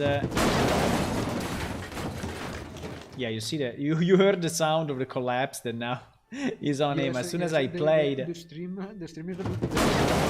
You hear this sound? The stream is still behind. Yeah, it's a bit behind. Okay, fine. But just because I added the audio on him, and so whenever he plays, you know, there is this sound of things that are getting destroyed. But what I mean is that let me maybe take a screenshot so I can just paint on it. What I mean is that this guy, right, has you can add a component on him, right, which, let's say that is his audio, and this component can have a kind of a radius, and this radius is already configurable in Unreal. Now, what I understand, and I did some test, and it seems to work. I did some test in this example, is that Unreal is already capable, already has a function for toggling the speaking. So let's say the layer of yeah, let's divide it 1 second in layers, right? So the layer of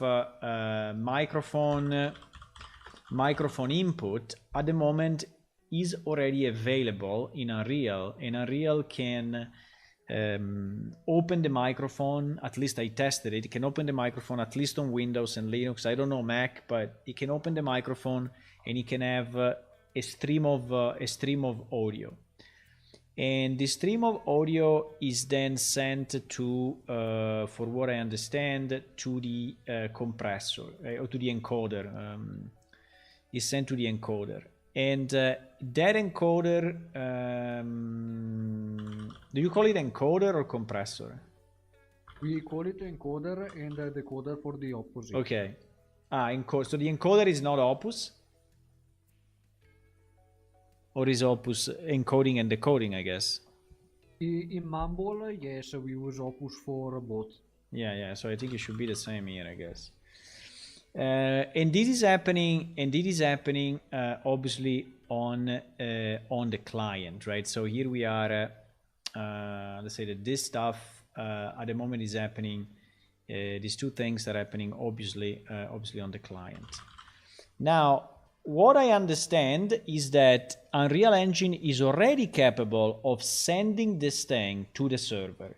At least in my test that I did now, that I did yesterday and a bit today, is already sending this information to the server, and I assume that is decoding it. So there is a decoder capability probably here, and then is sending it to the other clients, right? So is decoding it with Opus and such. Now, the 3D positioning of this, I don't know exactly where it happens, and unfortunately in my test it did not work, so I think I'm doing something wrong. But in theory, the 3D position is already there. I think it already works for 3D positioning.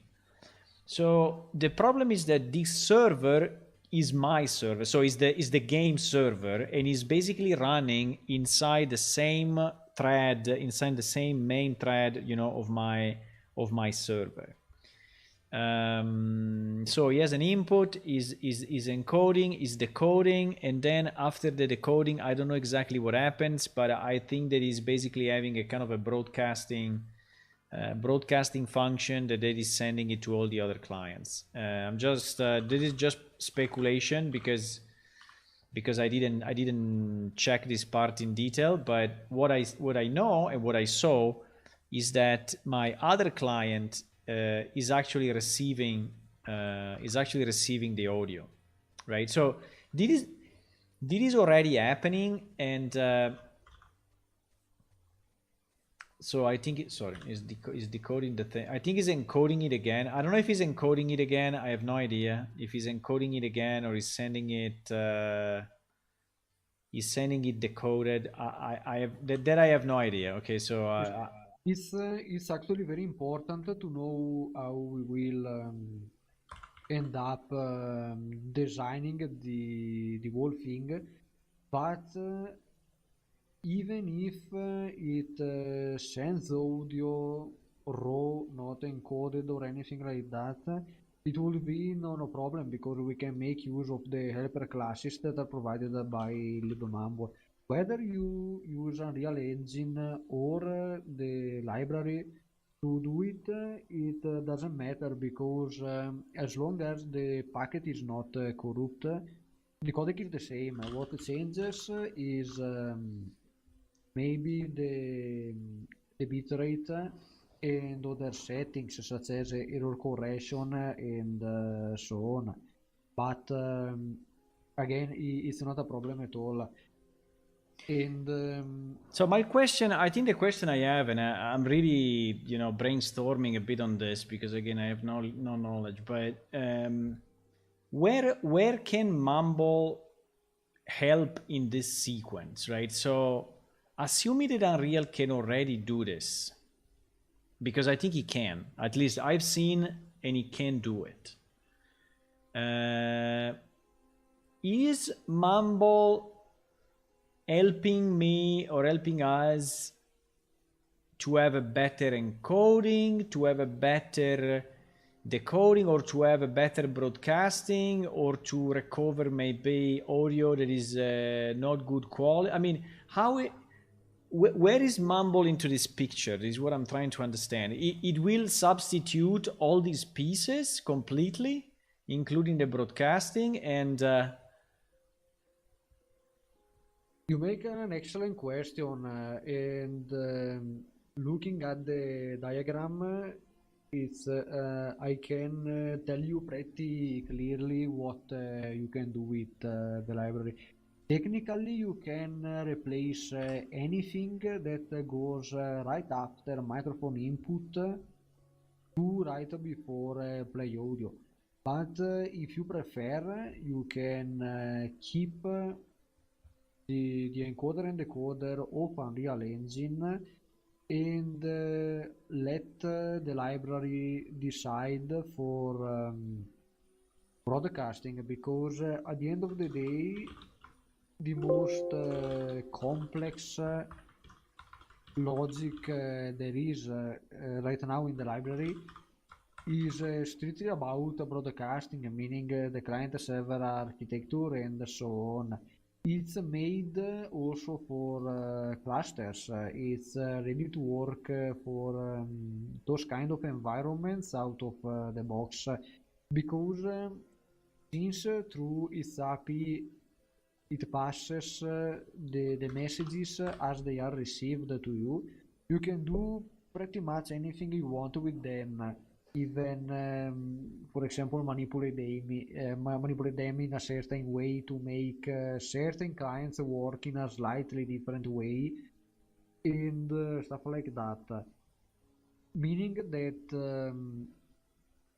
Because I think that Unreal, I need to investigate more, okay? But and this is just a speculation. But I think that Unreal does it in a very stupid way. So I think what it does is getting your input, encoding, sending it to the game server, not to a separate voice server. So it's the same game server, and then he knows how many players are connected, no? Because he knows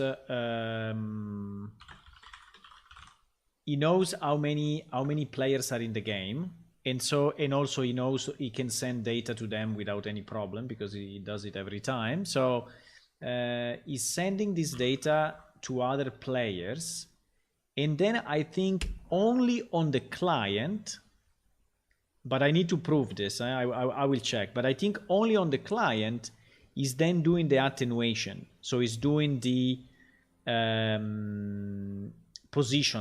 positioning. So basically, I think if I have 100 clients connected, and this is something I need to test, but if I have, let's say not 100, but let's say, let me delete this chart a second, and let's say that we have a room. There is I'm drawing a room from the top, okay, and the red ones are players, okay.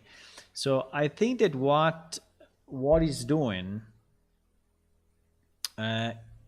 is probably so player 1 is speaking, and player 2 and player 3 are receivers, right? And sorry, it's 10-second delayed for you, but 2 and 3 are receivers. So I think what he's doing is probably sending to 2 and 3 the whole thing. So he's sending all the audio to both of them, and then only on the clients, if the sound is far away, because he's using this sound attenuation component, right?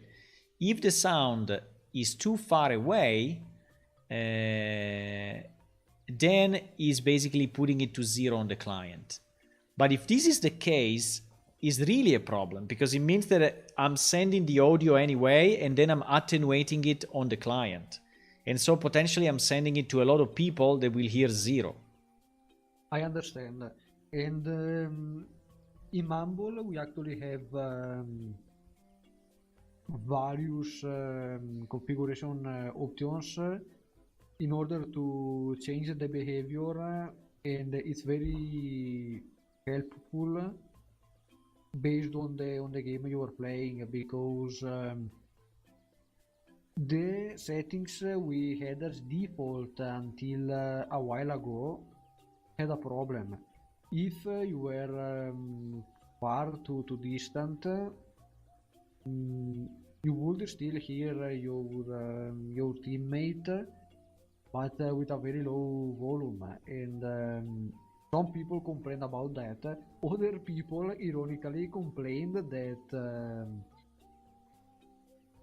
they expected not to hear their teammate at all, given the very long distance.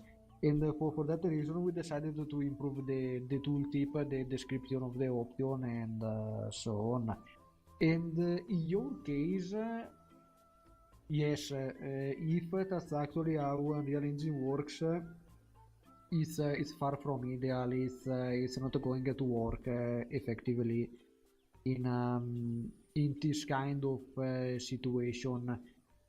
But is this that logic of selecting the receiver on the server or selecting the receiver on the client something that Unreal should do, or is something that Mumble can do? it's something that Mumble can do, because let's suppose you are going to use a standard Mumble server.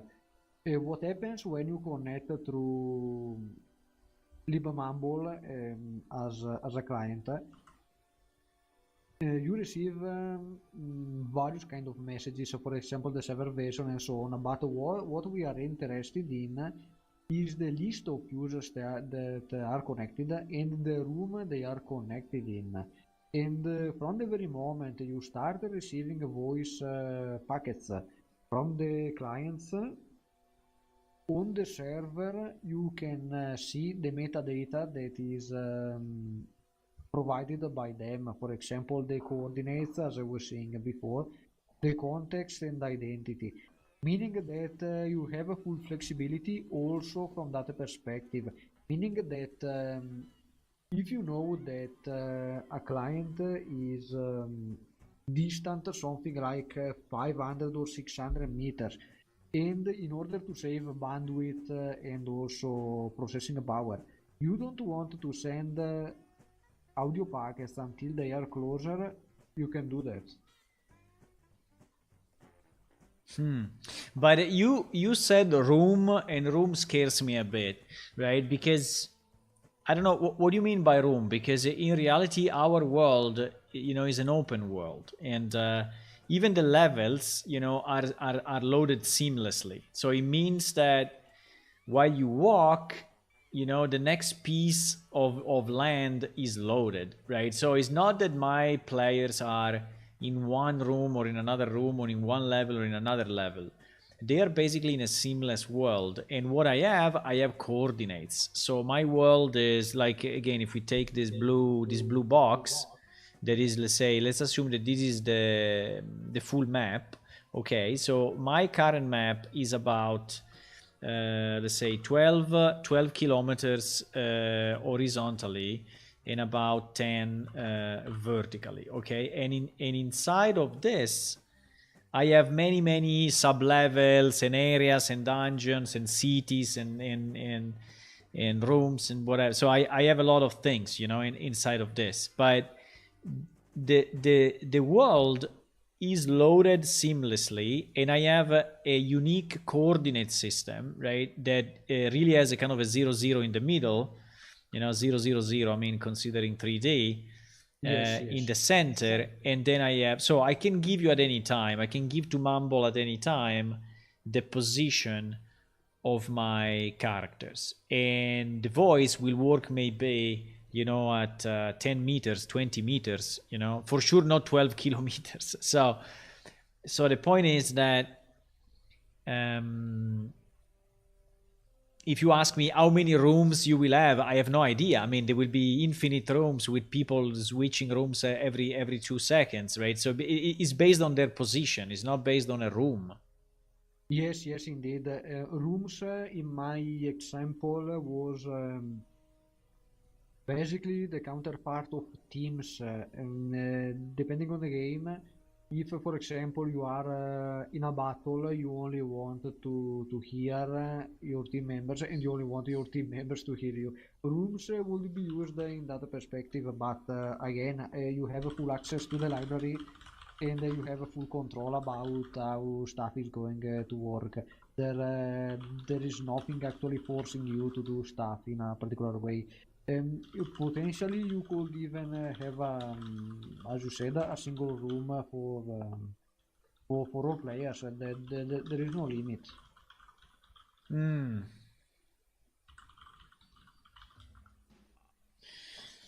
Yeah, I'm just taking a note on this thing because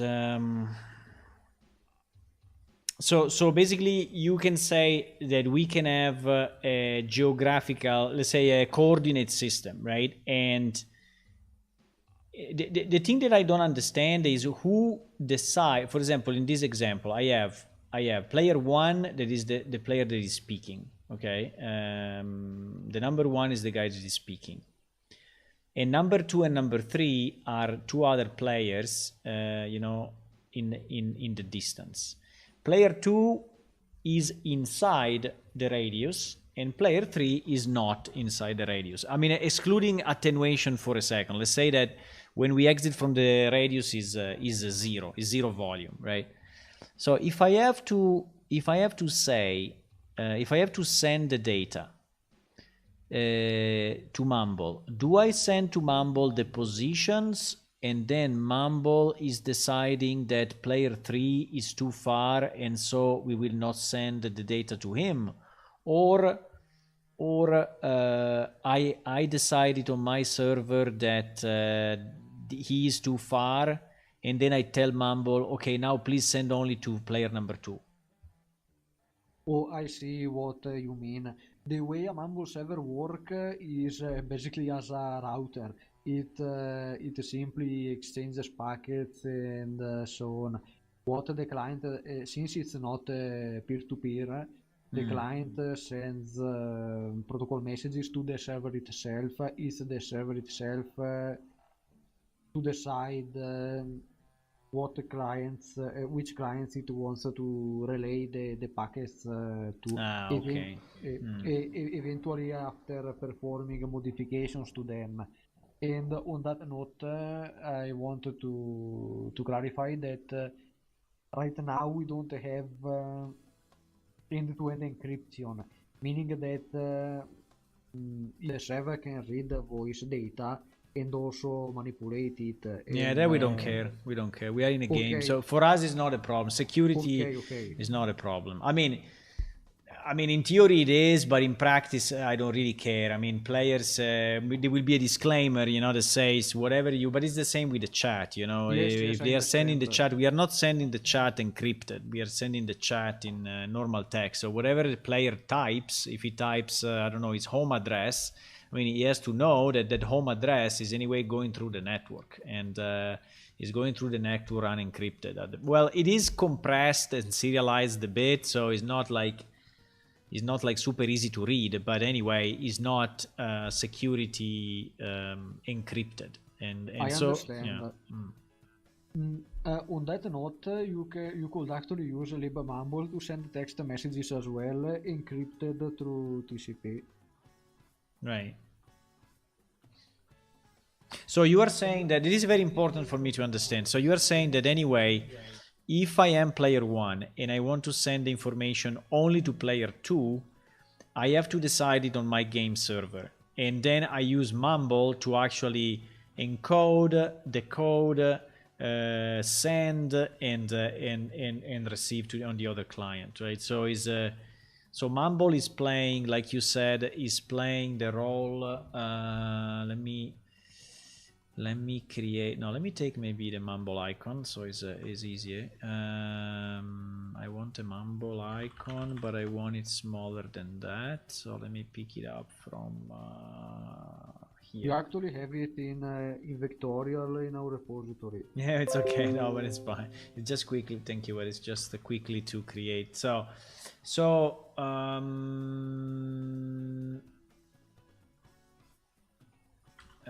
Yeah, because I'm using this paint program that is not really the best, unfortunately, but fine. I can use GIMP. But so you are saying that Mumble can be doing, you said, the encoder.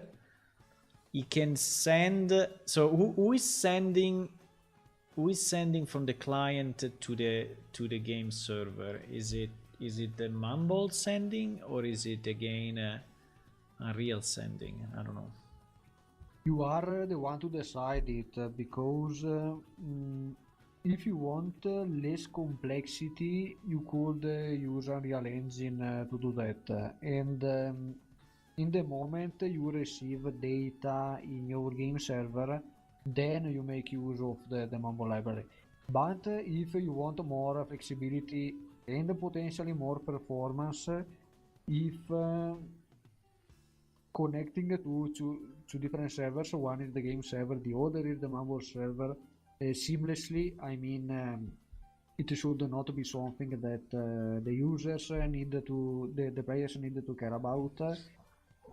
It will be ideal because, as I said, the architecture of libmumble is designed to be scalable, is multi-threaded, and so on. You mentioned to me that most of the game code actually runs in a single thread, meaning Yes. that if we manage to upload at least audio from that compartment, it would probably be ideal. So Mumble can do the encoding, can do the decoding, and then it can. So, are you encoding again before sending to the other client, or are you using the one that you received encoded? Under normal circumstances, what happens is that audio is sent through the Mumble protocol already encoded Already in our encoded. case Opus, and then it's decoded when it reaches the client. In your case, if you want to use the data that is already encoded by Unreal Engine, you can do that. You simply have to skip the step of encoding it yourself. This is a bit what I'm not fully understanding. I think I'm losing a bit my understanding with these icons. So where the mumble can be, because let's do the other case where we have a separate voice server, okay? Because now I did the case where it's all inside a game server. But if we want to offload, like you said, right? We want to offload the voice so that it's not running in the single thread of the game server, and maybe we can even host it on a node on another server, right? So if we Yes, and potentially on multiple servers. If you as long as you have something like 100 users, 200 users or so, a single server is probably more than sufficient, even if they all talk at the same time. But if you ever wanted to go higher in the thousands or tens of thousands and so on, the use of multiple servers may make sense, especially if you're going to use low power devices, especially considering how much electricity is costing nowadays. Yeah. No, I think I'm not going. I mean, I think we will probably not reach those high numbers. But for example, we could have, a voice server for Americas, one for Europe, and one for Asia. I think that will already be, a good solution to avoid that. Like our friend here in the chat, Coach, that lives in Australia. He has to go to Europe to actually send a packet of voice, right? So maybe we can split it that way, or I don't know, maybe. But if we are using a separate voice chat server, then what kind of information I need to send to him? So I will send the position, or again, no, I'm not sending the position, I'm only sending the raw data saying please send it to this user. So like this is user 1, user 2, and user 3, and the Mumble server knows only the user and not his real position. So my game server knows the position. Okay, I see what you mean. Generally speaking, what we mean with audio data in the Mumble protocol is audio data that is encoded, and in modern times strictly Opus. However, nothing is preventing you to send the raw data directly, which could make sense, because if you have a strong connection, something that has more than 5 megabits per second in upload or so, you could actually send raw audio data without any issues. The only limitation is the size of the UDP packet, but that's depending more on your network equipment and so on, not on the library itself. No, I think I want to send it encoded. I think that, again, I don't have any use for the data on the server. I mean, I don't need to read it. I don't need to, at least I don't think so. I don't know if I want to do any volume checks.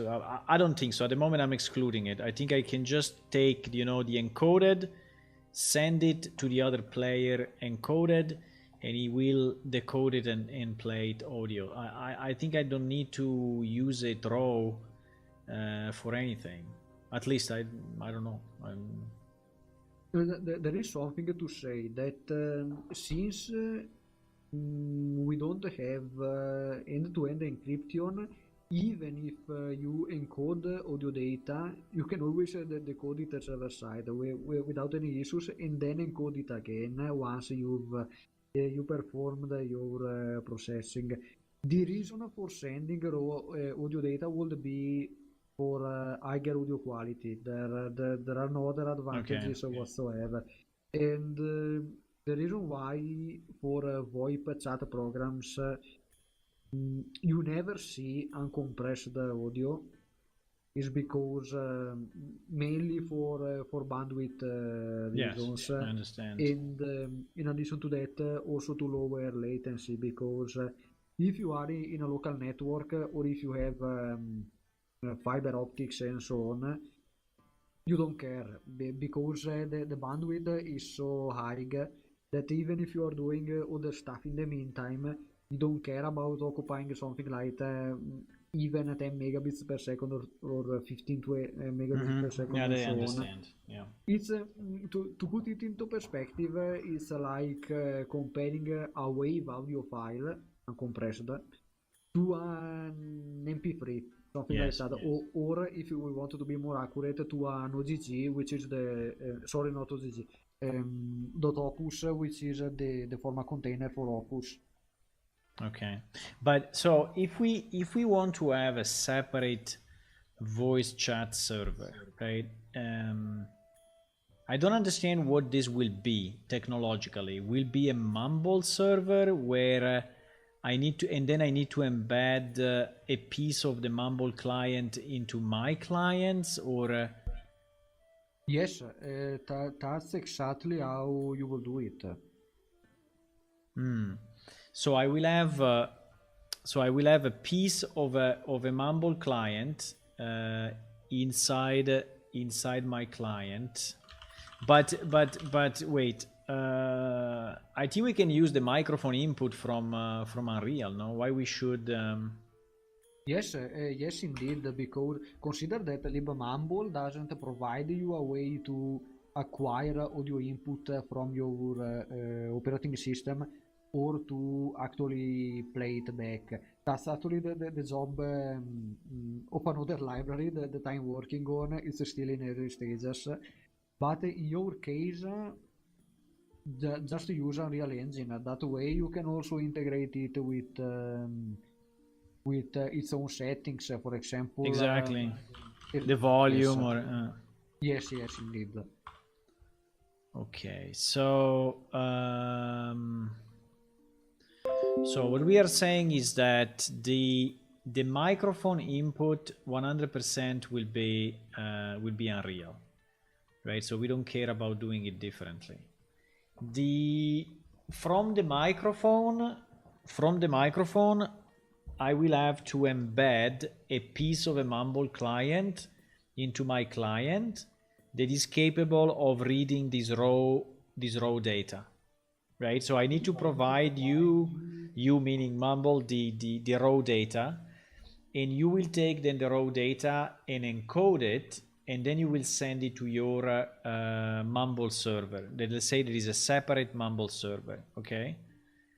Yes, that's how it would work. As for the format, it doesn't matter because the Opus encoder supports various kinds of whether you want to use float or 32 bits, but in most cases it's 16 bits integer. And so you will do the encoding, and then it will send to the server. Now the problem is, how do I give you then the positional data? So how do I tell to this server that I want to send the data only to player 2 and not to player 3? It's actually simple because I need an arrow, and it will arrive 10 seconds from now on your side, but I need an arrow that goes this way, that goes from my game server to your voice server somehow, to tell you, hey, now the data that you received goes only to player 2. okay, the coordinates should actually be sent by the client because it should be aware of of the location the character it's set. Yeah, but the idea is that the client can cheat, and so the client is never trusted, never ever. Okay, okay, fair point. In that case, yes, we can use the game server to communicate with the voice chat server, and however, there is a simpler way. If you integrate the voice chat server into the game server, and by integrating, I mean not using stuff that is already provided by Unreal Engine, it means just initializing libmumble, start a server, and then libmumble takes care of stuff such as threads and so on, TCP and UDP. It will be reachable at another port compared to the game server, but in reality it's the same process. And the advantage by doing that is that the game server can access the voice chat server and vice versa. If it's the same machine, but if it's another machine, I mean, If it's not- you are saying it's the same process, it's the same executable that is running both, right? Yes, if it's another machine, we would actually run into another issue because we mentioned that the advantage would be about geolocalization for balancing and so on. However, it's not just the voice chat server that would need to be balanced, but also the game server. From my perspective, an ideal solution would be to have for each region a game server with voice chat server integrated into it. Okay, so you would prefer to see you see it integrated more than a separate process that is running in another place. Okay, so you would Yes, suggest because I think it's best to do it like that because you can use a single game server and then a voice chat server that potentially can reside in another region and so on, and performing communication between them is not a problem because we can use literally anything. We can even reuse the code from the library from libmumble, perhaps by adding another protobuf message. It's not a problem at all from that perspective. A problem could arise, which would be desynchronization, because if for whatever reason there is less latency between the Mumble client, which would be also the game client, yes. and the voice chat server compared to the game server and the voice chat server, you can potentially end up sending audio data when it shouldn't, and vice versa. I see what you mean. So yeah, this is why probably you were suggesting to have the positional data sent directly from the client, so that it's already embedded. At least one data. I mean, the audio and the position are embedded in the same stream, in the same package. Yeah, in the same packets. I understand that. The problem is that trusting the client. I mean, we have the problem anyway because the client could potentially send different audio or yeah. Yes, depending on the coordinates, yes. But you made a fair point that coordinates can be easily spoofed. In our case, with the official Mumble client, there's not much we can do because it's the client that has to send the coordinates, unless there is integration between the game server and the Mumble server. But it's something that can be rarely seen because it's just the way it works. Yeah, I know. Yeah, because video game companies don't give you the access to their server side, and they don't integrate server side. Yeah, I mean, it's okay. I'm just reasoning in theory, right? So then in practice, we may also say, who cares, and we just and we just do it through client with position through client. I'm just reasoning. I think yes, that could work, and it basically mimics what we are doing with Mambo right now. But in your case, I think the most robust solution, both in terms of stability and also spoofing protection, would be indeed to integrate the voice data server into the game server, and then they communicate in the same process, the same location, in the same machine. As for balancing and clustering and so on, it's something that should be done for the game server anyway, if you are planning to use it in different regions, meaning that the voice chat server would be carried with it. Yeah, because the client in Unreal, the client is already kind of authenticated with the server. So we know already that this client is actually someone authenticated with a login, and he has a specific character or object, and so we are already identifying him univocally. The position is also known usually by the server, and the server is the master of the position. So meaning that if the client sends a different position, the client will win for few milliseconds, and then after the server will reposition it in the position that he knows, right? So the server is always the master of the 3D positioning. Yes, the client can say whatever he wants. He can say, oh, I'm 10 meters above, right? And he can send it continuously. He can say, I'm 10 meters above, I'm 10 meters above, 10 meters above. So he can send it continuously, but the server will continue to correct him. And anyway, he will send it to the other client with the server position. So, yes, so the client can only cheat locally, let's say. In addition to prevent cheating, it's also for lag prevention purposes. Exactly. So what you are saying is that would be probably better to have the voice.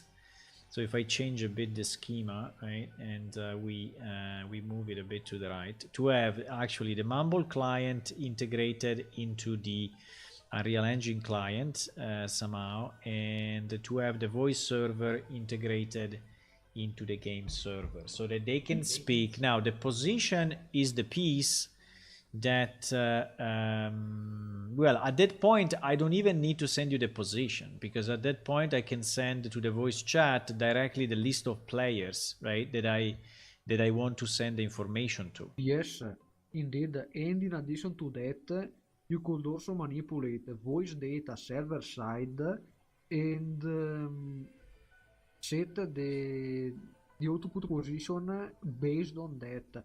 The only problem with that is Opus, because it only supports a maximum of 2 channels, meaning that if someone has a surround system, is going to lose the possibility of outputting data from the real speakers, for example.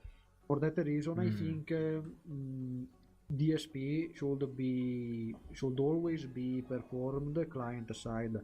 However, Sorry, DSP is the encoding. DSP is actually it stands for digital sound processing. In addition to echo cancellation and so on, it's also for positioning audio depending on the speakers, channels, and so on. Okay.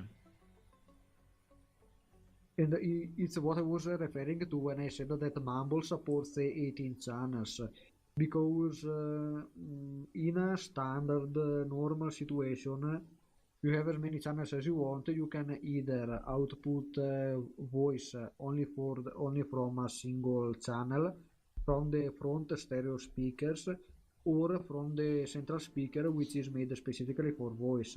But when positional audio is enabled, Mumble takes into account all channels that are enabled, and based on that it decides where to output data from, because since it has access to the audio backend of the operating system, it can decide the exact position of a specific audio fragment. I see. And that is what I don't know if we are kind of overlapping with what Unreal is doing, because Unreal is already capable of having 3D position audio. So should we calculate it with Mumble, the output, or should we calculate it with Unreal? That I don't know. In my opinion, we should reuse the stuff that is provided by Unreal Engine for two reasons. One, consistency, because most sounds that are not the voice through Mumble are coming from Unreal Engine, meaning that the player expects a certain kind of processing and attenuation and so on. The second reason is that it is much simpler to rely on Unreal Engine, because if you wanted to use the code from Mumble, you would have to copy it from Mumble, put it in your audio output code, which is actually relatively simple to do. But if you can reuse whatever the Unreal Engine provides, it would be much better. Yeah. Yeah, I think I can. It's really, I'm really trying to understand where Mumble is in this sequence, right? And which pieces it can substitute, and where is good to substitute and where is not good to substitute, right? Because we said microphone input better Unreal, right? Playing audio better Unreal. What is in between? It can be Mumble. It can be Mumble or Unreal, right? So that is what I'm trying to figure in my mind, but I'm missing too many pieces and I don't know. By the way, it's starting to be late, so if you have to go at any time, please just tell me and we can stop. No worries. I would like to clarify anything that is not laid down yet, because there is quite a lot to process, to understand the architecture and so on. And yeah, one of the issue I have is that on Unreal, this voice plugin and the online subsystem are very little documented. So there are some examples, and there are some people that went through the code and understood how it works, and they created some examples. And I'm basically copying what they did and trying to test it myself, but is not very well documented. So I have to discover. The good thing is that Unreal, we have the full source code of Unreal because this is the way it is, and so if I want to go inside their audio module and understand how it's done on the different platforms or whatever, I can, because they provide full source code for everything. So I know I see, for example, here they have I just touched it yesterday, so I'm not very knowledgeable yet, but in these files this is basically when the stuff happens. They have, for example, you see this create voice capture. There is a component for capturing voice. They have their create voice encoder and such. So they usually reason in their code very modularly. So all the code that you see here is basically just a framework, and then you can plug in any voice decoder, any voice encoder, and any online subsystem, right? So they work a lot with interfaces. So they define an interface, a C++ interface, and then the actual instance, can be anything. So I guess also the encoder could be changed from Opus to something else. So their code usually is very clean in that point, from that point of view. But as you can see here, they have a very kind of interesting and fun else if. So if Opus is supported, okay, do the stuff. If Opus is not supported, GG, null pointer exception, return null pointer. So at the moment they are probably only using Opus and they are not supporting other systems. But yes, indeed, they clearly wrote the code with the intention of supporting different codecs, but yes, they never came around to doing it, especially because, as I said, Opus is. I mean, as we both understood before, Opus right now is the best choice, even after many years after the first stable version came out. And Yeah, this I is the think Opus codec that they have copied over. I mean, it's they have it in there. Maybe you will recognize some of the pieces of code because I think it's basically the same. But yeah, they have the, okay, from what I'm seeing, they actually allow you to change some things regarding the encoder and decoder, but at this point, considering it appears to be a module that is not actually used aside from yeah. the Aside from Opus, I think they use only Opus. I remember they used the Speaks as well. I remember the Speaks was mentioned in their release notes a long time ago, but I think they probably changed it. Okay. I think yeah, it's actually doing. I see what they've done actually. Instead of linking to an external Opus and using it, they re-implemented the Opus code inside voice Unreal. codec Yes. Opus. Yes, at least from what I'm seeing, because they are calling Opus functions, but I see that they are doing a lot of extra things that are normally not required. In this case, I think the best thing we can do is probably let me rephrase that. The thing that makes most sense, in my opinion, would be to use the decoder and decoder that is provided in libmumble, because it doesn't change any default settings. It allows you to, but yeah, we're probably better doing that. Okay. And I think that the decoder can just be declared as a separate module and it can be plugged in. Now, I don't know how to do it at the moment because I never really read this code for the voice piece, but I assume that we can plug it in somehow. So may not be super easy, but I think is doable. And you see that they have anyway Windows, Linux, Mac, and Android voice modules. I don't know what happens. I don't know what happens here for Opus. I can check. Like there is the Android one, for example, but Android voice supported platform. And Yeah, libmumble is supported to work on all platforms, meaning nice. that as long as also our dependencies, meaning Opus, Protobuf, and so on, are working on those platforms, there is no issue at all.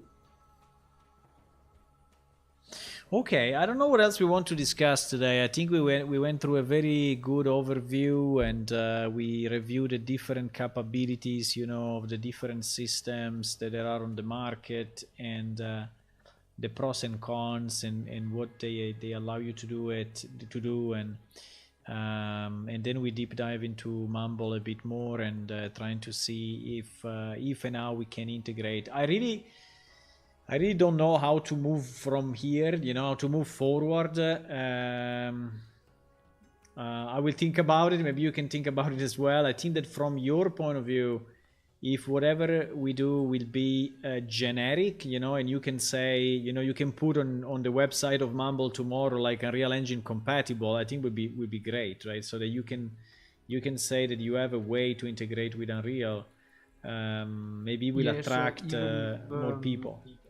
I would honestly write that only if it was a plugin for the specific game engine, because libmumble is generic from that perspective. You can integrate it in literally anything.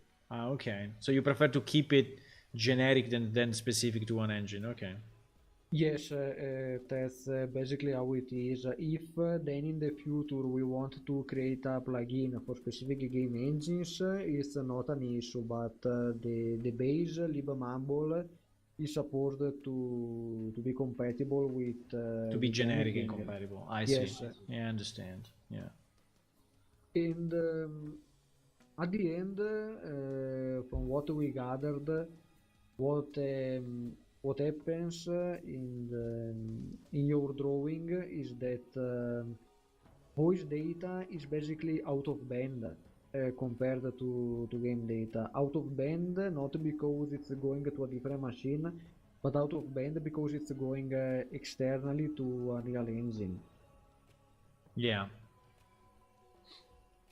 Yes, because the voice will be, so the microphone will be Unreal, like we said, but then the raw data is probably going already to through the Mumble client to this lib mumble, that I assume that on the client can do the encoding, and then is sending it, and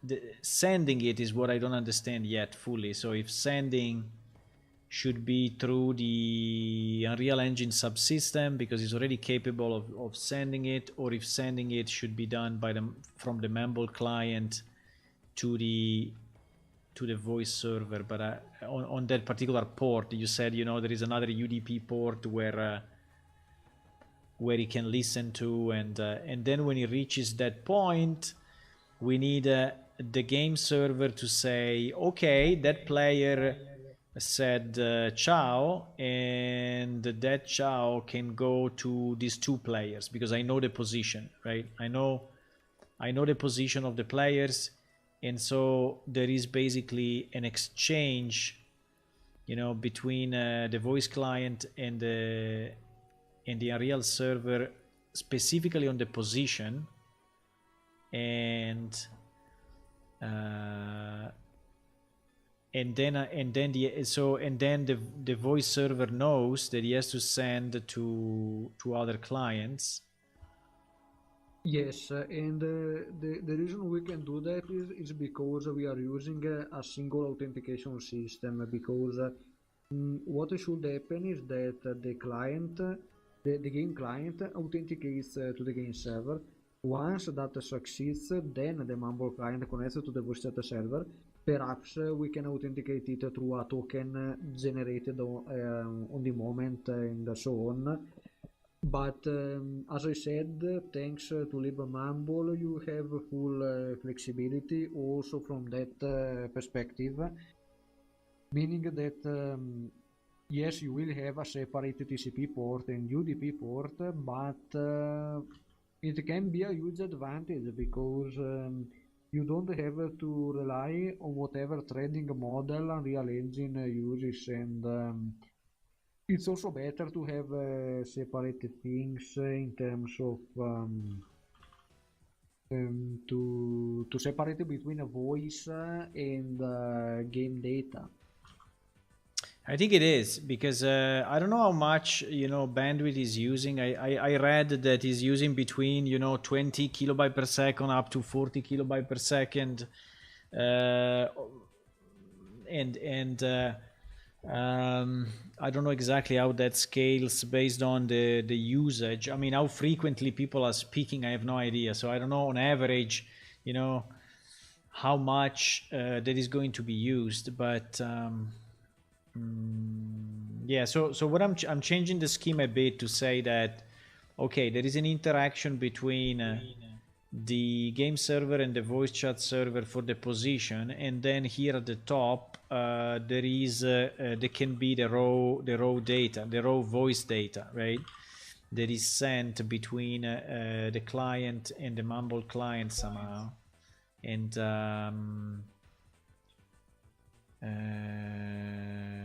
and then again at the bottom is the same thing. So at the bottom we have the same so the I don't know if it's the raw data, but anyway, at the bottom we have the raw voice data that goes basically to be played to be played on the audio, right? Because we need to output this into the play audio here. Yeah, I don't know. I'm just reasoning. Yes, as long as Unreal Engine lets you do that through its C++ code, which I'm pretty sure it does, there are no issues whatsoever. Yeah, frankly speaking, I'm trying to understand in my mind, is it worth it? You know, so is the mumble piece giving me more than what because at the beginning I was thinking that Unreal Engine was not able to encode Opus, and I was thinking it was not able to send voice data. And then yesterday during my test, I started to investigate. I found that yes, it can read microphone, it can encode, and it can send. So that piece is a big piece that I was thinking that Mumble should do. And now I learned, kind of yesterday that Unreal Engine is capable of doing that. So it's a big piece. And I'm trying to understand, is it worth to really integrate Mumble into this? And what advantage can it give me? Now that I'm aware of the info, I mean about the stuff that Unreal Engine can provide you in terms of voice, it may not make sense because aside from the possible performance gain, it's more complexity that you are adding compared to everything else. I think the only benefit could be to really have the separate voice server, right? So if we say, because today Unreal Engine is doing all of this inside the same game thread, and I didn't test the performances, but I'm super scared, of having like 50 people speaking at the same time and not being peer-to-peer, but being, server-based. Those 50 raw data will be sent to the server, and the server will have to receive all of them. And meanwhile, the server is doing a million other things. The server is managing NPCs, managing combat, is managing weather, is managing, the whole game. So I think that the real benefit could be the fact that we split into a separate voice chat server which runs on a different thread, because Unreal Engine is single-threaded pretty much. It has only very, very, very few things that are running on a separate thread, but so that could be the real benefit, to organize it that you can use the other CPU of your server, because at the moment I'm using pretty much one CPU. Yes, which is kind of a problem because while it's true that modern CPUs are very powerful in single-threaded performance, there's also to say that most of them are optimized to use multiple threads, especially because nowadays you run something like tens or even hundreds of processes on the same system, and it can also be more efficient to use multiple threads because instead of having a single thread stuck at an high frequency, you have a proper balance provided by both the operating system scheduler and also the CPU itself by leveraging multiple threads. But then the question is why these guys are proposing, for example, Vivox, right? So why Vivox is proposing? Yeah, it is proposing it because it's a separate service, and so really for the multi-thread, right? That is probably why they are proposing it. Why people are buying Vivox and not just doing it inside Unreal, I'm saying. My guess is that they started proposing the service when the native stuff in Unreal Engine was either not ready or not written at all at the time. My second guess is that they are offering more. For example, a more advanced positioning system and so on. Perhaps echo cancellation and but Right. aside from that, but aside from that, honestly, not much else comes to mind. Okay. Okay, I think it was a great discussion. I really thank you for this, because No problem. it helped me a lot to understand, what I mean, at least to brainstorm together with you on the problem and understand what are the options, what are the advantages, and let's think more about it and see what we can do, if it makes sense, if it doesn't make sense. What I can say is that today the voice part of Unreal Engine is completely undocumented, and as I told you, to find something working, you really need to dig, pretty deep into the internet and find someone that read the code. And so this is probably one of the reasons why they are proposing these additional services, right? Because it's not mature enough into the engine, and it's not really well designed yet. But yes. Yeah, it's also probably because it was added recently, I think. Yeah, so I think the voice, some of the voice plugins are all in beta. So if I go here and I go under plugins, right, and I get the voice pieces, or I remember there were like sound utilities and such, and some of them were still in a beta version. Yeah, like this one, sound utilities, is still in a beta version. Usually, beta version means that they don't suggest you to use it in production, in a real, to distribute it to users for real. I mean, but you can. I mean, you can, but so yes, I think it's still a bit immature. Actually, the Yeah, voice chat and the Vivox plugin are at the moment released, so they say version 1.0. So but I tell you, it's completely undocumented. So even to have this attenuation work, that at the moment is not working on my client, I have basically to read the code and understand what parameter I need to put in. I understand. Yes. They're probably going to improve it in the future, meaning that yeah, there is probably not much to gain by using libmumble. Yeah, maybe. I mean, I don't want to close the discussion. I really want to keep it open. So maybe think a bit about it. I mean, we don't have to solve it now, right? So we can think about it in the next few days or weeks, whenever you have time. Maybe think about it a bit, and I will think about it. I will do more tests, because I want to test more what Unreal can do and what are the limitations, and then maybe based on the limitations that I find, I can tell you, okay, maybe this is broken, and maybe Mumble can do it, right? Because I understand that Mumble is a fairly solid system by now, because it's been tested for so many years, and so Yes. is very. I mean, it's production ready, is scalable, is very very solid, and I mean, Unreal to be is at the fair, beginning of that. we are talking about Mumble itself. libmumble is very, very new. I mean, it's still under development. Mm. The API is not guaranteed to be stable as it's not frozen yet and so on. But as I said, I'm using it for a project that I'm being paid to work on, meaning that um, any problems that come up, I fix them immediately, and also that way I can be sure that it's working as expected. Nice. Yeah. Yeah. Yeah.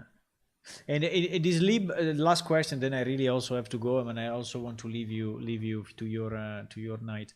But do you think this lib mumble then will be the piece that we could integrate client and server? So is lib mumble already capable of covering the client piece and the server piece, or is only one of the two? Both, Both. absolutely. In fact, Mm. the two examples that are in the repository, one is for client, the other one is for server. Okay, okay, perfect. Okay, I think we can wrap it up. I checked a bit the chat. Someone was speaking about 5M. Someone was speaking about yeah, Fergus left. So bye, Fergus, and Coach is thanking you for the fact No that you were problem. here. Yeah. So okay. So I think we can wrap it up. Thank you. Have a good evening and good night, and we You will keep too? in touch. Yes, of course. Thank you. Bye bye. Bye. Okay, I'm going to let me shut down, disconnect. Yes, I disconnected from Mumble. I think it was a very good discussion, interesting discussion. I thank again Davide for being available, you know, to make himself available and to explain all the stuff that he explained and to understand better this graph. I mean, doing it by myself probably would be impossible, right? Because I didn't really have the information. I think now we have a background on the possibilities on the market and the background on what Mumble can do for us. I think we are a bit in doubt at the moment if it's really worth it, you know, to integrate another technology inside Unreal when Unreal can already do quite a bit of that. The only thing that I'm scared is the positioning. I think that Unreal at the moment is probably sending to all the client and then is filtering based on distance only on the client, which will be a huge waste of bandwidth that we could save, you know, with a separate Mumble client. Okay, with that, guys, I need to go. I don't know if tomorrow we will work on the same topic. Maybe we will switch topic, but this is something that I want to understand. And I think that with the example that I made, I may enable, you know, voice chat just as a test in the next client. You know, I can just enable this example and see what happens, right? Maybe we hide it with a specific settings that you need to put just to enable it, so we can enable it by person only to do our test without having people, you know, going around and playing music uh, and playing ACDC inside plane shift, right? Which would be nice in a way, but okay. Goodbye, everyone. I think that's all. I think we can do a small raid if someone is on. I think Team Vash, as usual, will be on. Yes, it is. Okay. Let me see if Aurora is doing something specific. No, Aurora is away. And Team Vash is on. So maybe let's try Team Vash again. I think Warka, the people that are watching Warka are not really interested in us. Okay, so we will rate Team Vash, and I will see you tomorrow evening. Um, Tomorrow evening around 9:30. Meanwhile, if you want to click on follow on Twitch, subscribe on YouTube, and also we have a Patreon site. If you want to support the project, remember that we have a Patreon where you can get videos, links, and feel better about yourself because you are supporting an indie project that is doing everything possible to make it good. Yeah. And bye bye. Bye bye. See you.